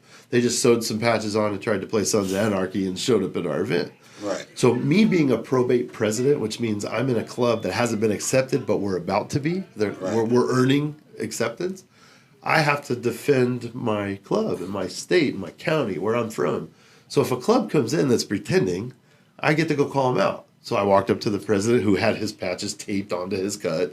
Like he had just got voted in the day before because they knew we were going to call him out. Right. So all we did was tell them to remove their patches. Like, you can't wear that stuff unless you go pay the fees and the fines and the dues and go to everybody's clubhouse and play biker. You can't play biker. I can't. So we took the cuts. Well, what we didn't know is that detective was taking pictures in the bushes of the event because we're all gang members. So he was building a case, and when he saw the guy take his cut off and hand it to us, he was trying to use that as an armed robbery. Wow. That I threatened this guy. Did you use your arms? Nothing. I didn't use anything. I reached out and I grabbed it. He actually handed the cut to my sergeant at arms. Like, all I said was, look, you can't play house, bud. For real. You can't do this. You're a 20-year-old kid.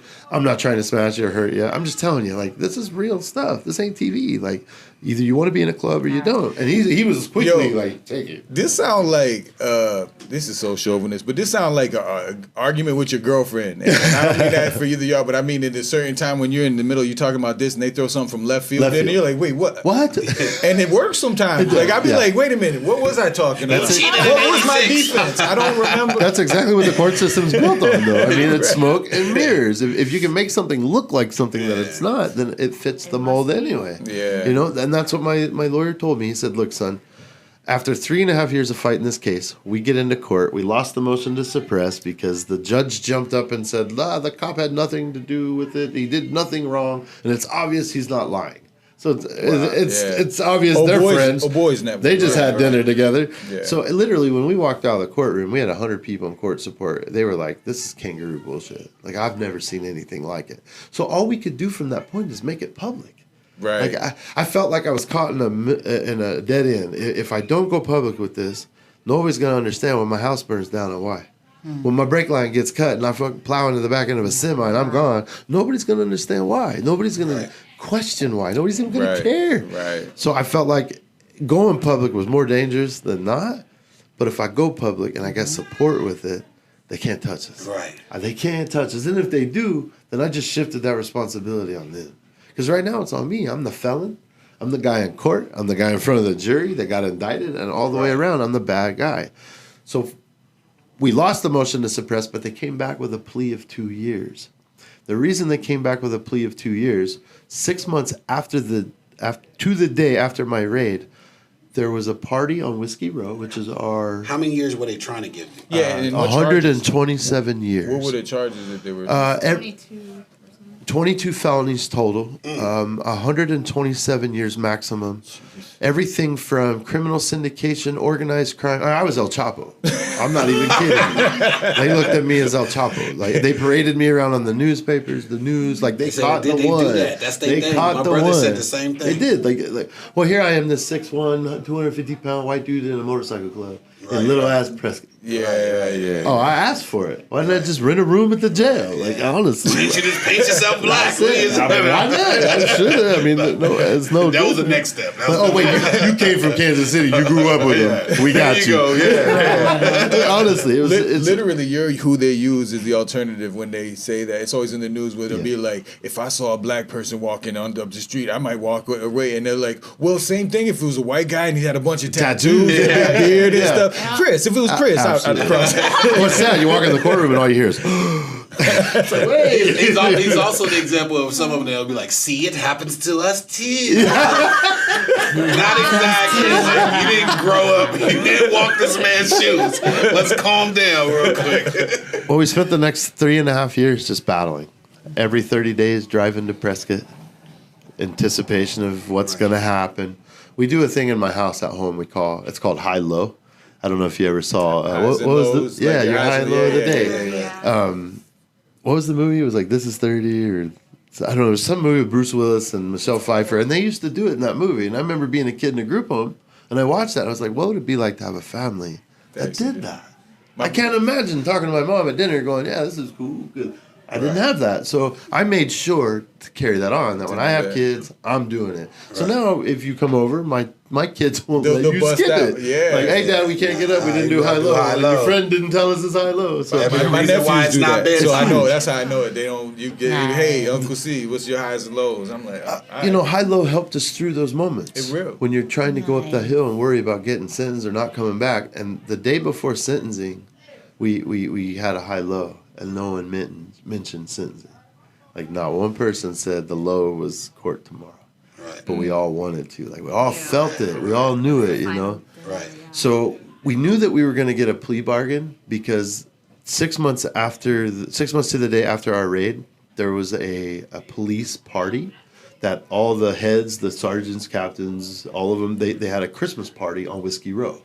In Prescott, Whiskey Row's like the row of bars. I've done a show, Brick and Mortar. That's Brick and Bones. Brick and Bones. That's my old place. I was the executive chef there when it was Coyote Joe's. And we don't I was doing a podcast and I never did comedy there. No mention of them. They're out. You don't need to edit that. I don't need to look it up. But yeah, I didn't do comedy there, but I had a podcast and I was podcasting out the back. Well, on Whiskey Row, you'll notice you'll never see club members. Right. There's 80 clubs in the state, but you won't see any in those bars because we know the ordinance is you can't wear your colors. It's like Crips and Bloods. You can't wear your rags in there. Right. Don't wear your hats. Yeah, you can't. No backpacks. Boots, we understand those rules. Right. Well, the police department decided to book a Christmas party at Jersey Lilies, which is one of the bars upstairs, which is completely against the rules. Just because you're a cop doesn't mean you can wear your colors and your badge and your gun in there scaring people. Right. They went in there, they threw a party, they got drunk, started bullying people, and the owners threw them out. Said, look, we already broke the rules to have you here. Now you're taking advantage. They kicked them out. So the cops roll down to Matt's and then down to Mock's and just on down the row of bars. When they get down to Mock's, the last bar on the strip before the Birdcage, it's more of a dance club and younger crowd, college kids there, a little more racy, a little more drunk, and not it's a little rowdy. A lot of fights happen there. It's all college kids. Young kids. So they go in there, and I've got my prospect in there. One of my guys is trying to get into the club. And with my club, I don't make you wear your colors everywhere you go. We're not militant. We're brothers that just don't want to hang out with other assholes. We want to be with each other. That's it. Right. So when we go to these bars, I let them, hey, be with your family, do your thing. So my guy sees these cops in there with their colors, and he knows, like, they can't be here. Why are they here? And why are you in colors? Like, you're a captain of a police force. How are you serving two masters? So my guy thinks it's a great way to earn his badge. He's going to confront him. He walks over to the chief of Prescott Police and the chief of Prescott Valley Police and say, what do you think this is, Sons of Anarchy? And pokes the dude in the chest. They jumped him. They broke his jaw, they broke his nose, they beat him up on camera. Well, my buddy owns the bar that I went to college with. Right. He knows I'm the president of his club. So he called me before he even gave the camera, the footage to the police department. Because what happened when the fight broke out, everyone's calling the police. So the uniformed officers showed up, but all the club gang members sent them home. Said, oh, no, we got this. You don't need to do the report. So we tried to cover the whole thing up, but we had the video. So guess what happens when we submit the video about the same cops who raided me and call me a gang member and saying I'm a piece of garbage, but I got them on camera? Guess who shows up with the 2-year plea bargain? From 127 years, they came back with a 2-year plea. Wow. And literally, as I'm standing in sentencing, which we didn't even know what it was going to be, they hand me this plea out of nowhere and want me to sign it that day and leave. I balled it up and threw it on the floor. 1, I'm not admitting guilt. I didn't do anything. And 2, you want me to take 2 years for somebody else being a snitch? Because they can't do their time for them getting busted? So as I'm throwing this paper across the courtroom, my little Colombo lawyer's like, time, judge, we need a minute. He's not saying no. We need to go outside. And I'm yelling at him all the way out to the hallway. Yeah, I'm saying no. I'm not going to fucking prison for these people. Right, we get outside to the hallway, and he slams the door. He's like, son, you don't understand how this works. When they handed you a 2-year plea bargain just now, that's the white flag. That's them conceding that they realize you've won. And I'm lost. Like, I won? What do you mean I won? I'm going to prison. I'm not doing high-low tonight. Like, hey, what do you mean? How did I win? He said, when they come at you like this, they've already indicted you. So the 14 that indicted you are going to be the same 14 that convict you. You could parade your happy stories in here of all the people you've healed and all the good you've done, but every one of them tattoos and every one of those charges are going to change their minds as soon as they see you. It doesn't matter that you're articulate, you're smart, and all that other good salesman shit. They're going to fry you. Mm-hmm. So when you go away for 30, minimum, and you call my office every day because you can't go home and see your family, and you had the chance to, I'm not answering.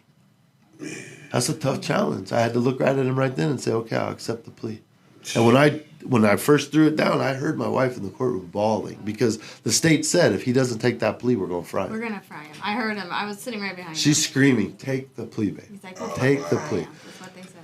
How was it? I got a question real quick for Andy. Like just all the the police and being arrested and all of that stuff. How was that for you? Did they try to interrogate you, get you to flip on him and all that stuff? I went to jail too when the raid happened. I've never been in trouble. So I went. Her uncle was the mayor of this town for 17 years. Yeah. So wow. I didn't know.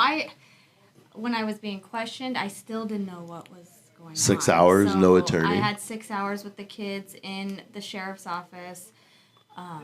They wouldn't tell me where Chris was. I didn't know anything. I didn't know my charges. They actually set her up to make it look like she told on me, and then tried to use that as info to me. When they kept bringing the keys into her to confirm which keys. That Mark McLean, he would shake the keys detective. And say, "Are these your husband's keys?" And all she had to do was confirm that they were mine, and they would use that in their police report that she snitched me out. Because I said yes, and first he said, because I said, "Why are you treating me like this?" And he goes, well, how's it feel to be married to a Hell's Angel or something? And I said, I'm not. And he's not. And he goes, well, you tell me what the safe key is. And I'm like, I don't know the safe keys. So he's holding up the keys. Are these your husband's keys? I'm like, well, I think those are, yeah. And then they tell took me that. Which one? And I said, I don't know. Remember, I'm just an old lady. I don't know anything. And they used that little bit of info stating, yes, those are his keys. They wrote it in the report as she gave him up. And she's working. And I know better. I know better. Right. Right. Like, you don't understand. She sent me a plane ticket. You guys can send right. whatever you want. Right. So you didn't been in foster care. You grew up. You came up in foster care. 42. And you did 3 years in prison, right? Up until this moment, how much time have you already served? Up until that moment, I had done 2.5 years on the original charge, plus the county time and all the court time. Right. Okay. So overall, about 4 years total between court and jail. And so now you're about to do 2. 2.5. Where's your mind at with that? You know, honestly, I got to tell you, I've been a president of a club. When I get involved in things, I run it. If I become the line cook, I end up the chef by the weekend. That's how this is going to go. Right. Same thing with the club, same thing with the court, everything. But once I got in there, I got to tell you, I was scared. That's the first time in my life that I felt hopeless. Like, there's nothing I can do. She's got to go home and tell my kids I'm not coming home. And I never thought about that. I got to tell you, I thought about it, but I didn't think about how real it was at that moment and what it would be like. Neat thing that happened with her and I is usually the judge won't let you speak to the people that are there in court support. So after they sentenced me, I was going away right then, handcuffs on. They let me go sit in the jury box, and they let me sit with Andy. They let me shake every single person's hand. When the judge walked out for the court hearing, for the sentencing hearing, she was so blown away by the support there, and so was I. She said, "Are all of you here for Mr. Martin? Please stand." I heard the room move. I turned around. I was humbled to tears. Like, oh my goodness. Yeah. I didn't know who do I feel sorrier for? The guy going to prison or the people who just drove it 2 hours to watch? You know, it was almost sad for me. Right. When they let me say goodbye to everyone, that's when it sets in. You're realizing, man, I'm about to be put in orange and this is over. I kind of got the shakes. I got that overwhelming feeling. I'm not going to tell my kids goodnight tonight. That's just a tough pill to swallow. Something angelic happened with my wife. She reached over, she put her hand on mine, and she goes, "This isn't over. There's something left for you to do, somebody left for you to meet." And here I am panicking, like, what are you talking about? I'm about to go eat Nutri-Loaf. You don't even understand how bad my life's about to be. I got to share razors with this dude I don't even know, you know what I mean? And she just so calmly, I don't know what it was. It was just that angelic, almost heavenly, like, you know what, we're good. There's a reason you're going to do this. And I didn't know it until later and after the fact, but I met a gentleman in there who helped me come home, made sure I did what I needed to do. He ended up passing away a year after he came home on a motorcycle that I bought him. Oh. But I know he was the man that she spoke of. And I know it. That's why if you read my book, it's dedicated to Billy McMaster. Yeah. He was a guy, a drug addict, been in prison 7 years, didn't want to be a drug addict. He wanted to go home and be a dad. I saw his work ethic. I saw how great he was. He helped me create my Convicted Creations cookbook and cooking show. Just a bunch of food we did in there. When I got home, before I got home, I told him, if you come home and need work, call me. You're a good guy. It's not many in there, but you're one. 3 days after he got out, he showed up. I put him to work in production in my kitchen. Best production crew I had ever. He came to me and said, "Look, Chris, I'm not making the money I want to make." So he went on to HVAC, what he learned in prison, and went and got a really good job. Asked for a down payment on a bike. He wanted to ride with us and roll around. Honored, absolutely. Here's the check. Go get your bike. Showed up at my house, showed it to me. I was getting a little more experienced on it, and 3 days later got killed on his way to work. Oh man, sorry to hear that. But it hit me. It hit me right away where I knew, like, I was sad, obviously. He's my buddy. Right. But I knew that was the guy. I knew he was the guy that Andy spoke of in that courtroom. I knew that he was the guy that was planted in that place at that time to make sure I survived it. And I had to. I had to make sure the book went to his daughter. The proceeds from the book go to his daughter now. Nice. If it wasn't for Billy, when you're in prison, it sucks. Your brother has had many stories about it. Right. But you hit a rock bottom moment where you can't even convince yourself that you're going to be okay. You know, you're eating this reality for what it is. You get one 15-minute phone call if you get approved. Right. And that took 4 months. We had no visits for 2 years. Right. Wouldn't let me see her because she's my co-defendant. Right. Wow. So, I get this phone call finally. I can finally call home. The phone dies. It just shuts off. Oh, my goodness. You're trying to stay human and not break rules and lose your mind, but I ripped this fucking phone off the wall. Like, I couldn't take it anymore. I've lost everything. I can't see my wife, my best friend, and I can't even hear her voice. So as I'm ripping this phone off the wall, I really don't care. Throw me in the hole. I can't talk to her anyway. Billy walks up behind me, and he's like, "Hey, man, you got kids. You go home in 10 months. That's a 5-year charge. What are you doing?" So immediately, he's saving me. He's helping me. And I once he passed, it sucks that it took for me to realize that that's why he was there. But now I go speak for him. My book's dedicated to him. Money goes to his daughter. Anything I can do just to say thank you. I mean, honestly, I wouldn't be here without Billy. So absolutely. Well, I know, and I'm glad that there's a sweet and tasteful ending to all of this, and so we want to get into that, and just talk more about Hempful Farms and all of that. But we gonna go ahead and take a quick little break and get our wipe our tears and everything. You guys thought it was gonna be every a comedy. emotion. This is the serious side of funny series. Billy, no. Seriously, this has got the Ozarks. The Ozarks. This has got a little This is bit of I feel like I'm watching a movie. I was like, oh my goodness. I'm everywhere. I'm Lifetime. my fingernails. Sons of Anarchy. Family Ties. The only difference is these are usually talk during the movies. She's like, oh no, Billy, no. She'd say something, but she didn't. Watch it. Leave him alone. See, that's how they do us. Well, yeah, we're going to go on break. We're going to come back. It's not over. A lot of fun in store. I hope you're learning, and I really want you to check out Chris's book. What is the name of the book? The book's called One Life. One Life. It's the Chris Martin story. You can find it at thechrismartinstory.com. Yes. Read that book. We need to have a funny series. And your right podcast. What's the podcast? Is Haters Make Me Famous. Yeah, Haters Make Me Famous. I love it. And you can read more and hear all of our archived shows at hatersmakemefamous.com. Yeah, we also going to touch on the documentary. Got that coming out. That's the documentary. It's Haters Make Me Famous. The book's based on the documentary. The documentary was necessary. It was one of those things that we couldn't fit everything in 300 pages. Right. The quality is amazing. Obviously, when you see it, you're going to be like, oh, wow, that's HBO right there. Or Lifetime, like my wife says. Nice. And on that note, we'll be right back. You're listening to Funny Serious on the Support District Radio Network, My Radio Phoenix. Uncut.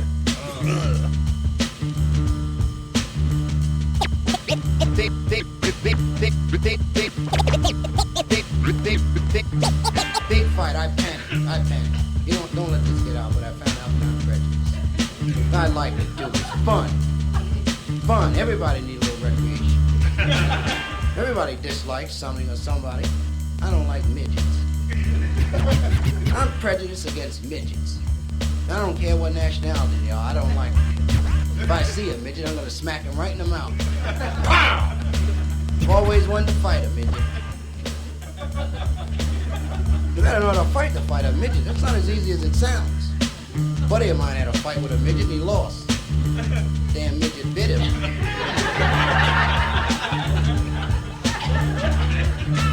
You know midgets aren't any higher than me. I don't trust them. Every time I pass a midget, I say, watch out!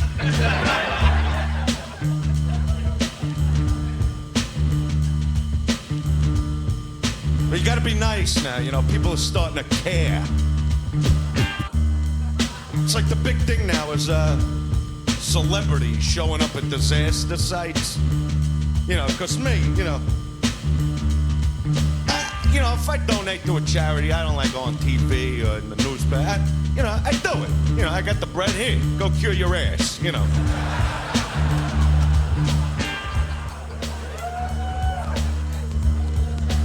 I mean, celebrities, I'll tell you the truth, because they try to fucking bullshit the public, man. They do shit just to let everybody see, hey, look how good I am. So now the big thing is like celebrities showing up at like disaster sites. I mean, well, what good are they? You know what I mean? They had like this huge train wreck in New York a few months ago. I don't know who showed up, but I'm figuring, hey, the last thing you need to see at a train wreck is like Rodney Dangerfield running around doing one-liners while you're looking for your foot on the fucking tracks. You know what I mean? And he's running around going, hey, I had a rough day today. Now, if you're the guy without the foot, you're looking at him like rough day.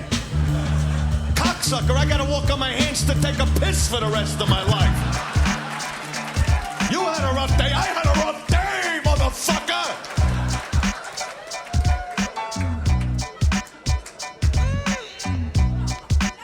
Everybody's in rehab. That's everybody. That's another big thing. I run into a guy, hey, Dice, I haven't had a drink in 300 days. And I'm like, great, here's to you. I give a fuck for him. But the Chicano, you know, the Chicano's his own breed. We add words that aren't there, you know. We make words, you know. Other people say, are you going? Chicano, hey, are you going or not? Are you going or not? Or not? How many times you been in the store and your mom's yelling, Mijo! Is this the one you wanted or what? Is this it or what? What about this one? Hey, how long you guys been here? We barely got here.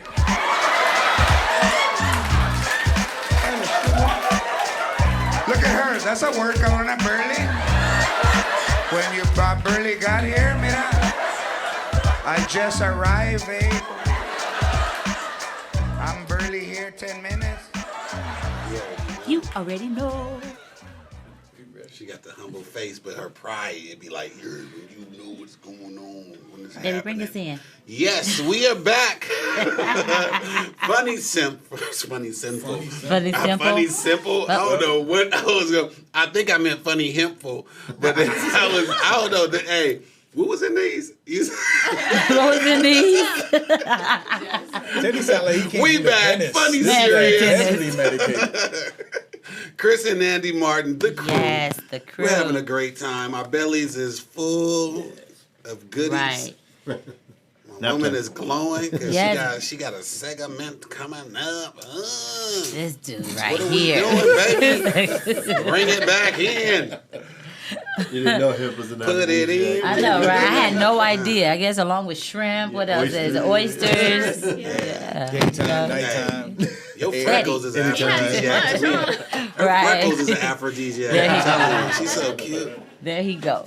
But man, When you her lips guys. be ashy too, I be like, oh. You thought you was ready. You I thought I wasn't ready. I'm not ready. You tell me Real. I'm ready. Let me know. I'm up here. When it's ready. I could even accept her morning breath.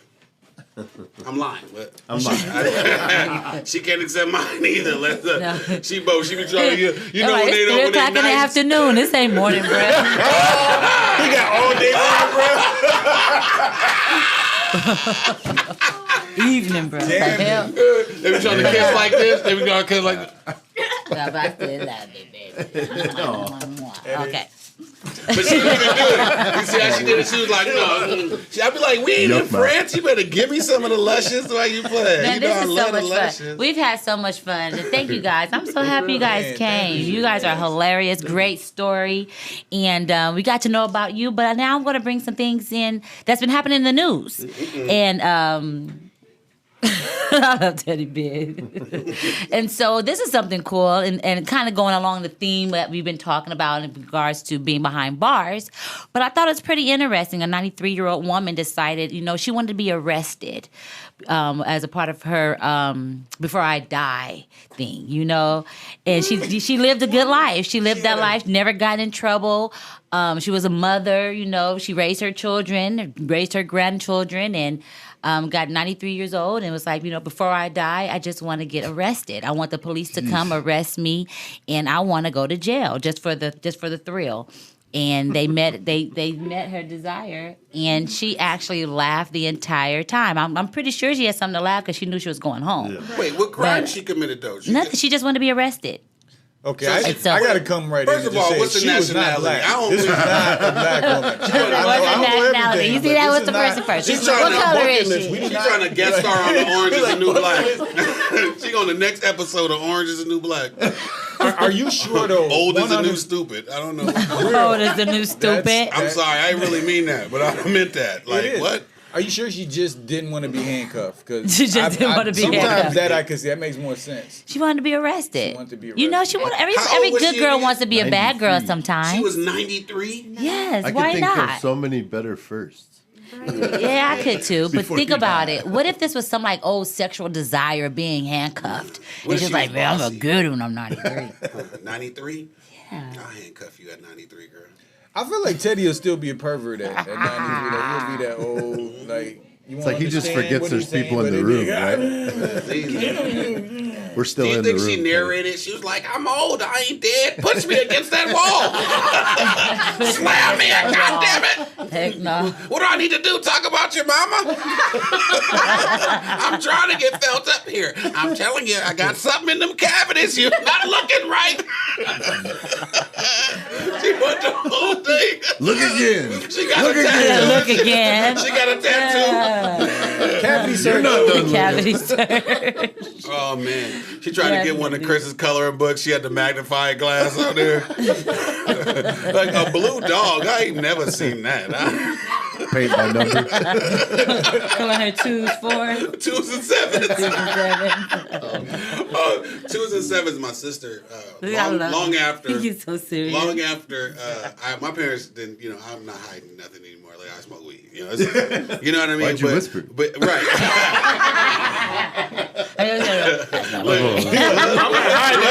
I'm grown as fuck, but I smoke white. Looking around. I'm going. I smoke alone. I'm 40 years old, but I'm going to smoke. He's texting his mom right now. I'm sorry. It's just a show. It's a show, Mom. You know, this is all entertainment. You know? My sister was still hiding. So she comes, so I walk in the house. Woo, you know, smell. I ain't even no eye drops no more, no cologne. I'm walking in there. Oh, whoa. My mom like, ooh. She making all the comments, right? Uh-huh. My sister walk in with her head down, go right to the kitchen table and grab a coloring book and start coloring by numbers, right? So my dad walked by and he go, your dog don't look right on the thing, right? Right. So she didn't switch her 2s and her 7s. Oh, no. And the colors. So all the 2s was the 7s. And he's like, what's wrong with you? Switching 2s and 7s? What is going on? So she tried to not bring no attention, end up bringing up, come see your daughter and switch the 2s and 7s. It's a red dog You high? with a brown leash. Yeah. What kind of dog is this? Oh, this is not Clifford. I don't know who this is. This is Benford. Pops was not supporting the creative No, she expressions. wasn't. He was like, shut it down, get your 2s. It's got numbers and you messed it up. Oh, man. That'd be my Now, dad. that's the funny That's part. my dad. I told her to get off on 7th Street. She tried to get off on 7 feet. I'm not lying. No, my sister, she'll tell you, because, you know, on the freeway overpass, it's like 7 feet or something feet. Yeah, and it was the same number. She's like, all I see is 7 feet. I'm like, that is... Yeah. This is wrong. Wait, which sister You're you getting talking warmer. about? Dang. Yo, homie. I'm gonna edit that pie. Don't worry. We're gonna make it seem like it's timing. Yo, she's smart as a whip, but when it come to directions, she will get lost in a cul-de-sac. It's one way in and one way out. But she talk about getting lost. How about in Canada? This young lady goes on a 90-minute flight. Okay, she does a Teddy and Aziza, where she's reading her book. She falls asleep on the plane. She wakes up, lights is off, plane has been parked, nobody's on the plane, and she's running. How the hell am I gonna get out this plane? She has to get a ladder, climb out. They left her on the plane. They left her on the plane. I want to know how many people walked past her while she was asleep. Come on, man. Whose job is it to turn the lights But off? A plane. She must have been rude or something to somebody. Leave her. On a plane. She was slain. She was slain in the spirit. She She was must not knocked tip. out. Yeah. Yo, when Must she be a said bad titty. when she said pull a Teddy and Aziza, we're supposed you're supposed to marry somebody the opposite. We fall asleep. That like one of us stay awake and one of us sleep. No, we both fall asleep. Yeah. And get kicked out. And we had the nerve to do an interview with Afro Man. Because Smoked one with Afro Man, okay. Yo, the thing was like, it was so super big, big. it was bending. It was starting to bend, right? And I'm like, why are we doing this? Like, why are we hit this stuff. Next thing you know, we knocked out. Iron Man got a Iron Man. Iron Man. I'm like, the Avengers was That there? was a good joint. Damn. I'm like, we was on Men in Hey, Black. Afro Man can keep that joint. Got a big You're polar seeing Iron Man. and in the back, it's us knocked out. He done took a selfie. He's got his polar power. That was so embarrassing. Yeah, we was knocked out. One time we had hosted, and we did a good job hosting. We did a very good job. And we were killing it, right? And so it was one of those situations to where other hosts are going to take over. So we fell asleep in the club. Well, everybody, the security said, y'all can't sleep here. Like, it was popping. It was popping. People jumping up. I could have sworn some titties might have came out. And we was in the bedroom. He was like, you're gonna have to leave. We fell asleep in the casino. Remember my birthday? I was like, who gonna save who? We both gonna die. We fell asleep in the casino. Oh, man. Security came. He was like, you can't you guys sleep here. please leave. You can't sleep here. This is Do you their have a alternative. room? This is their alternative identities to the advertisers. This is the napatizers. They go and they just sleep everywhere they go. I've been dying to use The waiting. He got you. He been trying to change the name. He had the He been timer. trying to change the name of the group the whole time. And Deep Sea. I want no parts of the appetizer. I want to be appetizers and the full meal dude also. The full 'Cause meal I'm eating it. Like, not just doing the appetizer. Third course. And full course dude. There you go. I think you dated that lady. DJ full that course. 90-year-old lady that got arrested. I don't know. He left her there. I'm curious. He left her here. Remember we were talking about Marlon, and I was talking about that 90-year-old who's turning up at the hip hop festival up on stage. I think this might be the same 90-year-old. That lady on the stage wanted to get arrested. Trust me. All that stuff she was doing, man. Shout out to How old was that lady? The one that got arrested at Disneyland or Disney World? The grandmother with the grandma. How old With was she? CBD. What was she doing? She got arrested with Yeah. CBD. She done But they changed tested all the Disney CBD laws and now. found traces of. How y'all doing all of that? Yeah. They so phony. This is at Disney World? That's Florida? Yeah. Florida. Oh, yeah. Remember? Florida. And we seen the picture of her, and we was Come like, on, Always in Florida, Florida. get it together. Yeah. It's 2019. Right. It was like she should have been arrested just for looking like that. I was mad that they blamed it on CBD oil. You had plenty of reasons to arrest this lady. She looked like she flew in on a broom to Disney World. I don't. Dang, Resting come on. bitch It face. could have been somebody's grandma. It is. That is somebody's grandma. Somebody's grandma. That's how grandmas work. But don't bro. put your That's how business in the grandmas street. work. That's right. Right, Grandma? I'm a grandma. Hey. I feel like women love saying their grandma when they cute still. I know that's You know what I'm right. saying? I tell them that all the time. I'm a grandma. I'm a grandma. My mom would be like, I'm a grandma. Why you gotta do Wheezy from Jefferson now? That's messed up. You gotta do I run Wheezy. that daycare. That is so messed up. My husband is safe.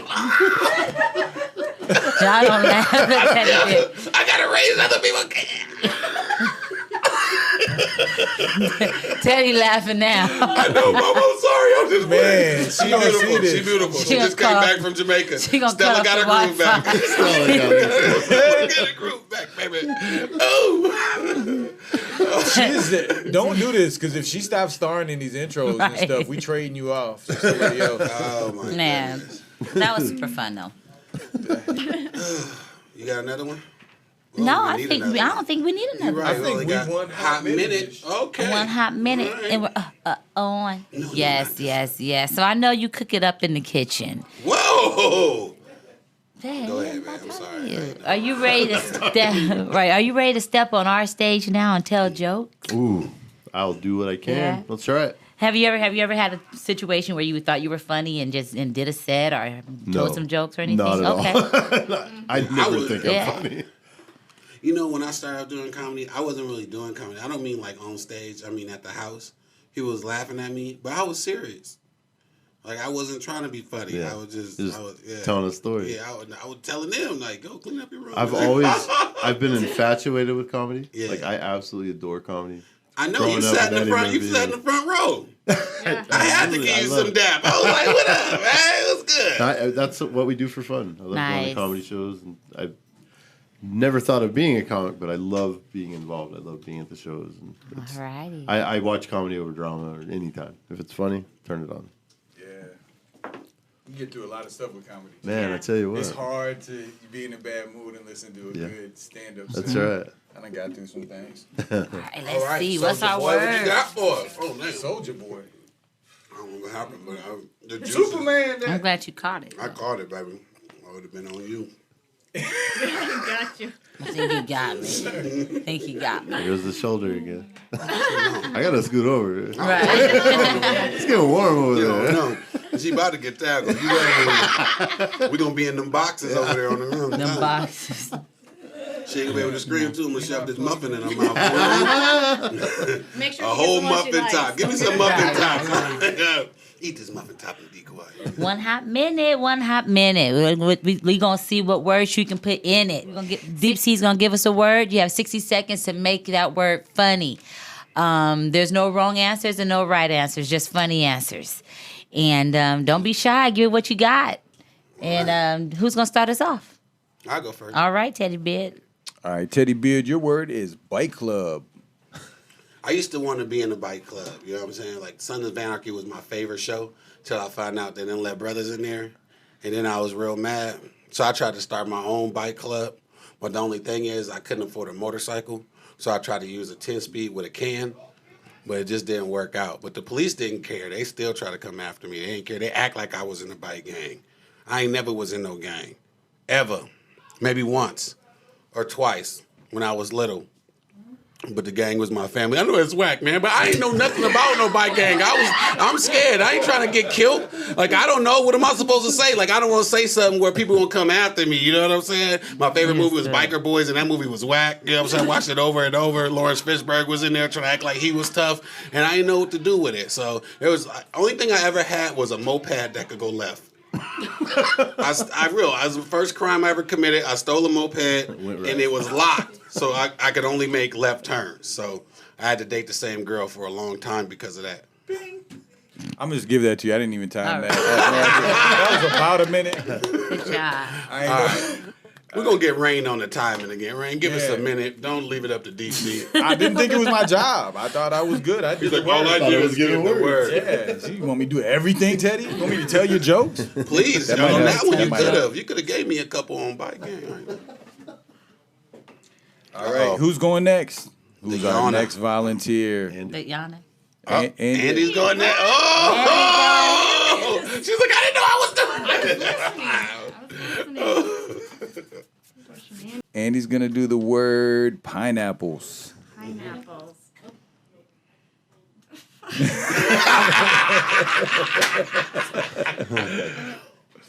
So, I just make something funny about pineapples? Yeah, Yes. make up anything about There's pineapple. nothing fucking funny about pineapples. There you go. There you go. It's your job. So, there was a sponge that lived under the sea Mm-hmm. in a pineapple. She's gonna go fight. Where's the clap? I know, ding, 60 seconds. You still got 30.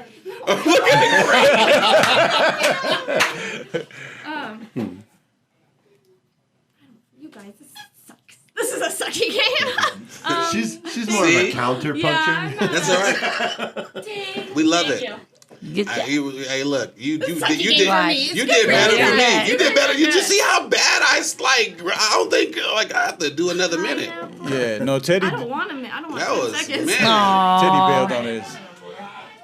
No, Rain gonna do one too. We gonna. But yeah, she's good at it though. You guys do it. Yeah. You're good. Uh-oh. Yeah, I It's funny. love watching. Uh-oh. Yeah. I love watching. Well, are we still talking about comedy? Because I love watching too. But Right. Pineapples. Film it.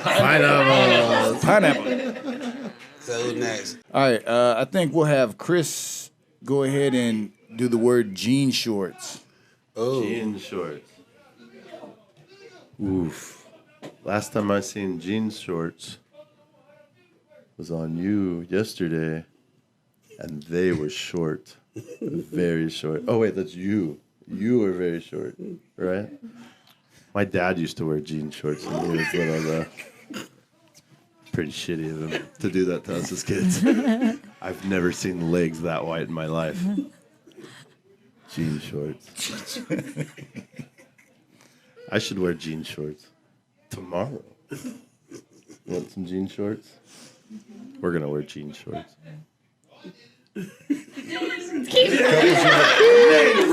That was good though. Okay, I'm done sweating now. If you're wearing jean shorts tomorrow, I'll be like, that's never lie. You gonna rub my shoulder too, big boy? I don't know how much of that edibles you got. Kiss the cook. Look at it. Why is Deep Sea turned on? You want to watch that too? You nasty. He said he likes the what? I'm a changed man. I've been cured.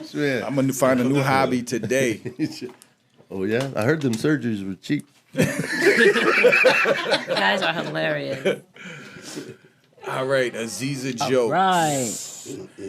For the final performance of the night, your word is Philadelphia. Philadelphia. Philadelphia. I would have loved Philadelphia. I like Philadelphia. Want me to go? Go. Philadelphia, Philadelphia, Philadelphia, Philadelphia. Where Philadelphia is famous for having a Rocky, which I think is kind of bullshit because Joe Frazier died a poor man. He couldn't even get recognition in his own damn city. I'm like, ain't that some shit, Joe Frazier? You done lost all your damn money and they ain't got no shit about you in Philadelphia, but they got fake ass Rocky running up them damn stairs. How many damn stairs are there? You know what? I would run up them stairs, but the way my sciatic nerve is made, I just gotta run down them motherfuckers. I'm like, hell no, not these stairs. But when I think of Philadelphia, I don't know why, but I think of, what's my boy? He's actually from Oakland. I don't know if you guys know this, but my dude from Forrest Gump, what's his name? Tom Hanks. Tom Hanks. Did y'all know he's from Oakland, California? He's from the Bay Area. He went to Castlemont High School. Steven Spielberg went to Oakland Tech High School. But anyway, long story short, when I think of Philadelphia, I think of him and I think of AIDS. Wasn't that a movie, Philadelphia? He played in Philadelphia. He sure did. He did have AIDS. He sure did. That was my boy. Tom Cruise been through some shit. What? He got AIDS too? I was thinking Tom Hanks. He said Tom Cruise got AIDS too. He got Kabbalah AIDS. That went bad fast. That was nice. That was one. That was a hot minute. That's right. What's up, Ray? You want to try a minute? You got to get on. You ready? It is. Come on, future comic. From the future comics of America. Rain. What's that word, Deep? Rain, your word is jaundice. What? Jaundice. See, that's what I eat for breakfast. Oh, When I shit. wake up, there's nothing better than warm jaundice. You know what I'm saying? Like, you ain't even got a microwave. You just kind of blow on it a little bit, like, and then you get like Yes. jaundice. And then you just like, when you bite into it and that creamy middle come out, it just like, jaundice. So, like, I'm making a habit of eating jaundice in the mornings and in the winter. You don't want to eat jaundice in the summer, though. That's not good for you. Jaundice will leak. It will leak if you eat it in the wrong seasons. So just don't get leaky jaundice. Jaundice. Don't eat that shit when you're leaking.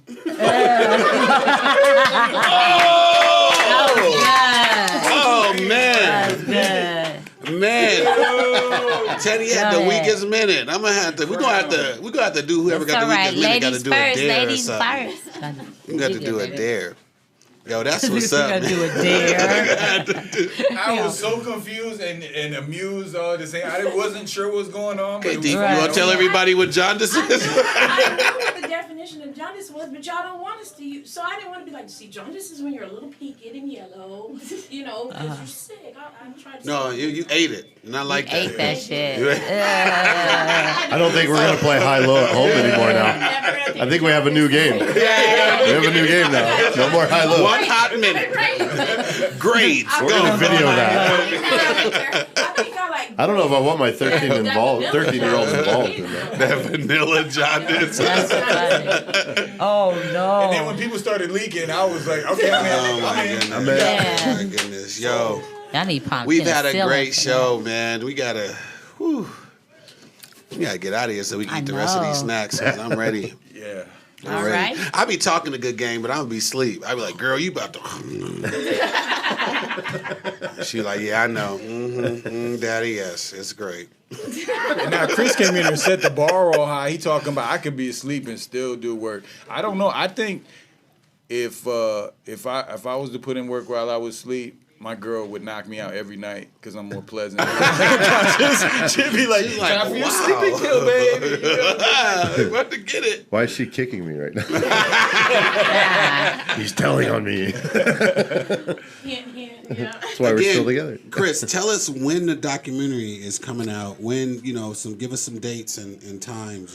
Well, the documentary was just signed by Nandar Distribution for a 5-year deal. Okay. So we're just waiting to find out what platform. As soon as they get it on a platform, we'll release it and let everyone know. And how do we listen to your podcast? Podcast is on Haters Make Me Famous or Star Worldwide Networks. Nice. Yeah. Okay. Star Worldwide. And what days do they come out? Tuesday at 4:00 p.m.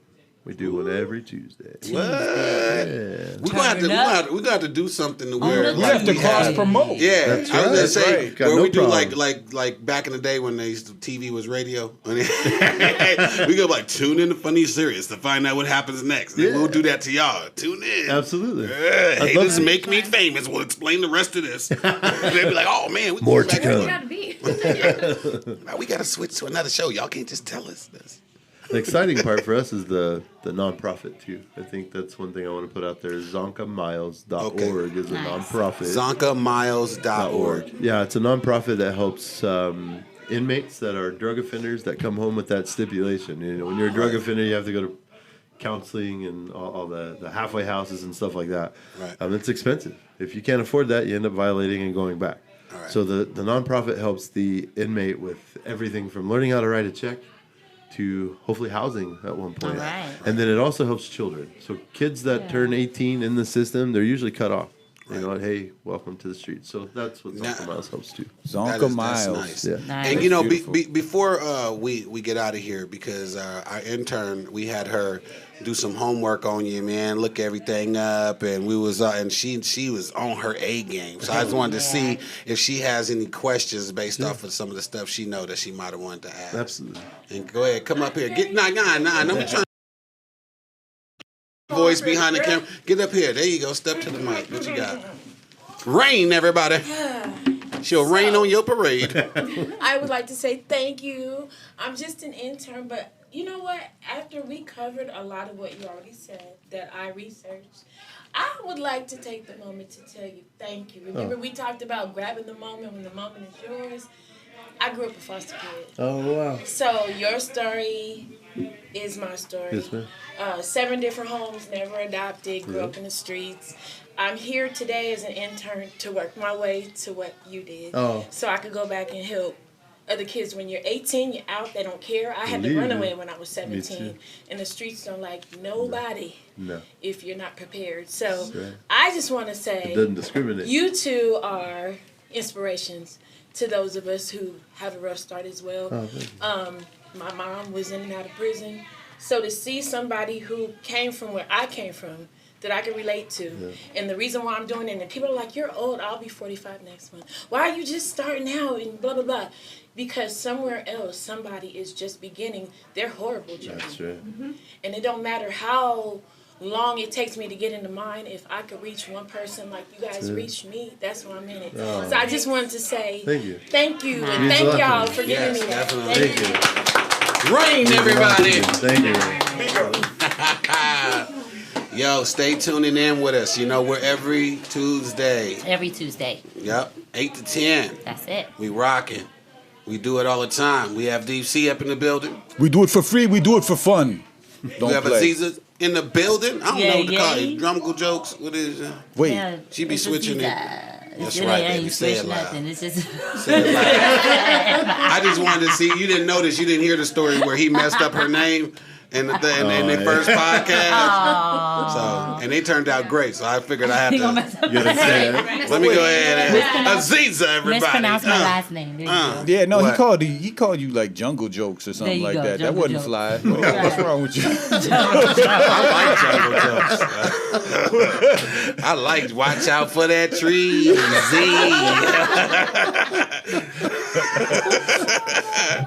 Oh man, y'all are having a great time right here with Funny Serious. Wait, he said y'all having a great. You guys are dying out there. Right. I'm telling you. We're killing right now. Funny serious. Murdering. She yawning. Look. I know, right? Yeah. You guys are so glad you tuned in tonight. We're I like it when she start yawning. That means she ready, baby. Now yawn get big like that. She already looking at 2 muffins. You know, look, Bill Cosby has the same. He says the same kind of stuff. Like, get your own muffin top. Wait, what did you say about Bill? because you're getting excited by her yawning. That was same with Bill. Wow, I can't stand it. Babe, but you took my muffin. Like, if your laughter, there was no joke that funny. Give me my muffin. We love y'all. Tune in next time on Funny Serious, right on the Support District Radio Network, My Radio Phoenix. Uncut. Uncut. Oh, I forgot to hit record.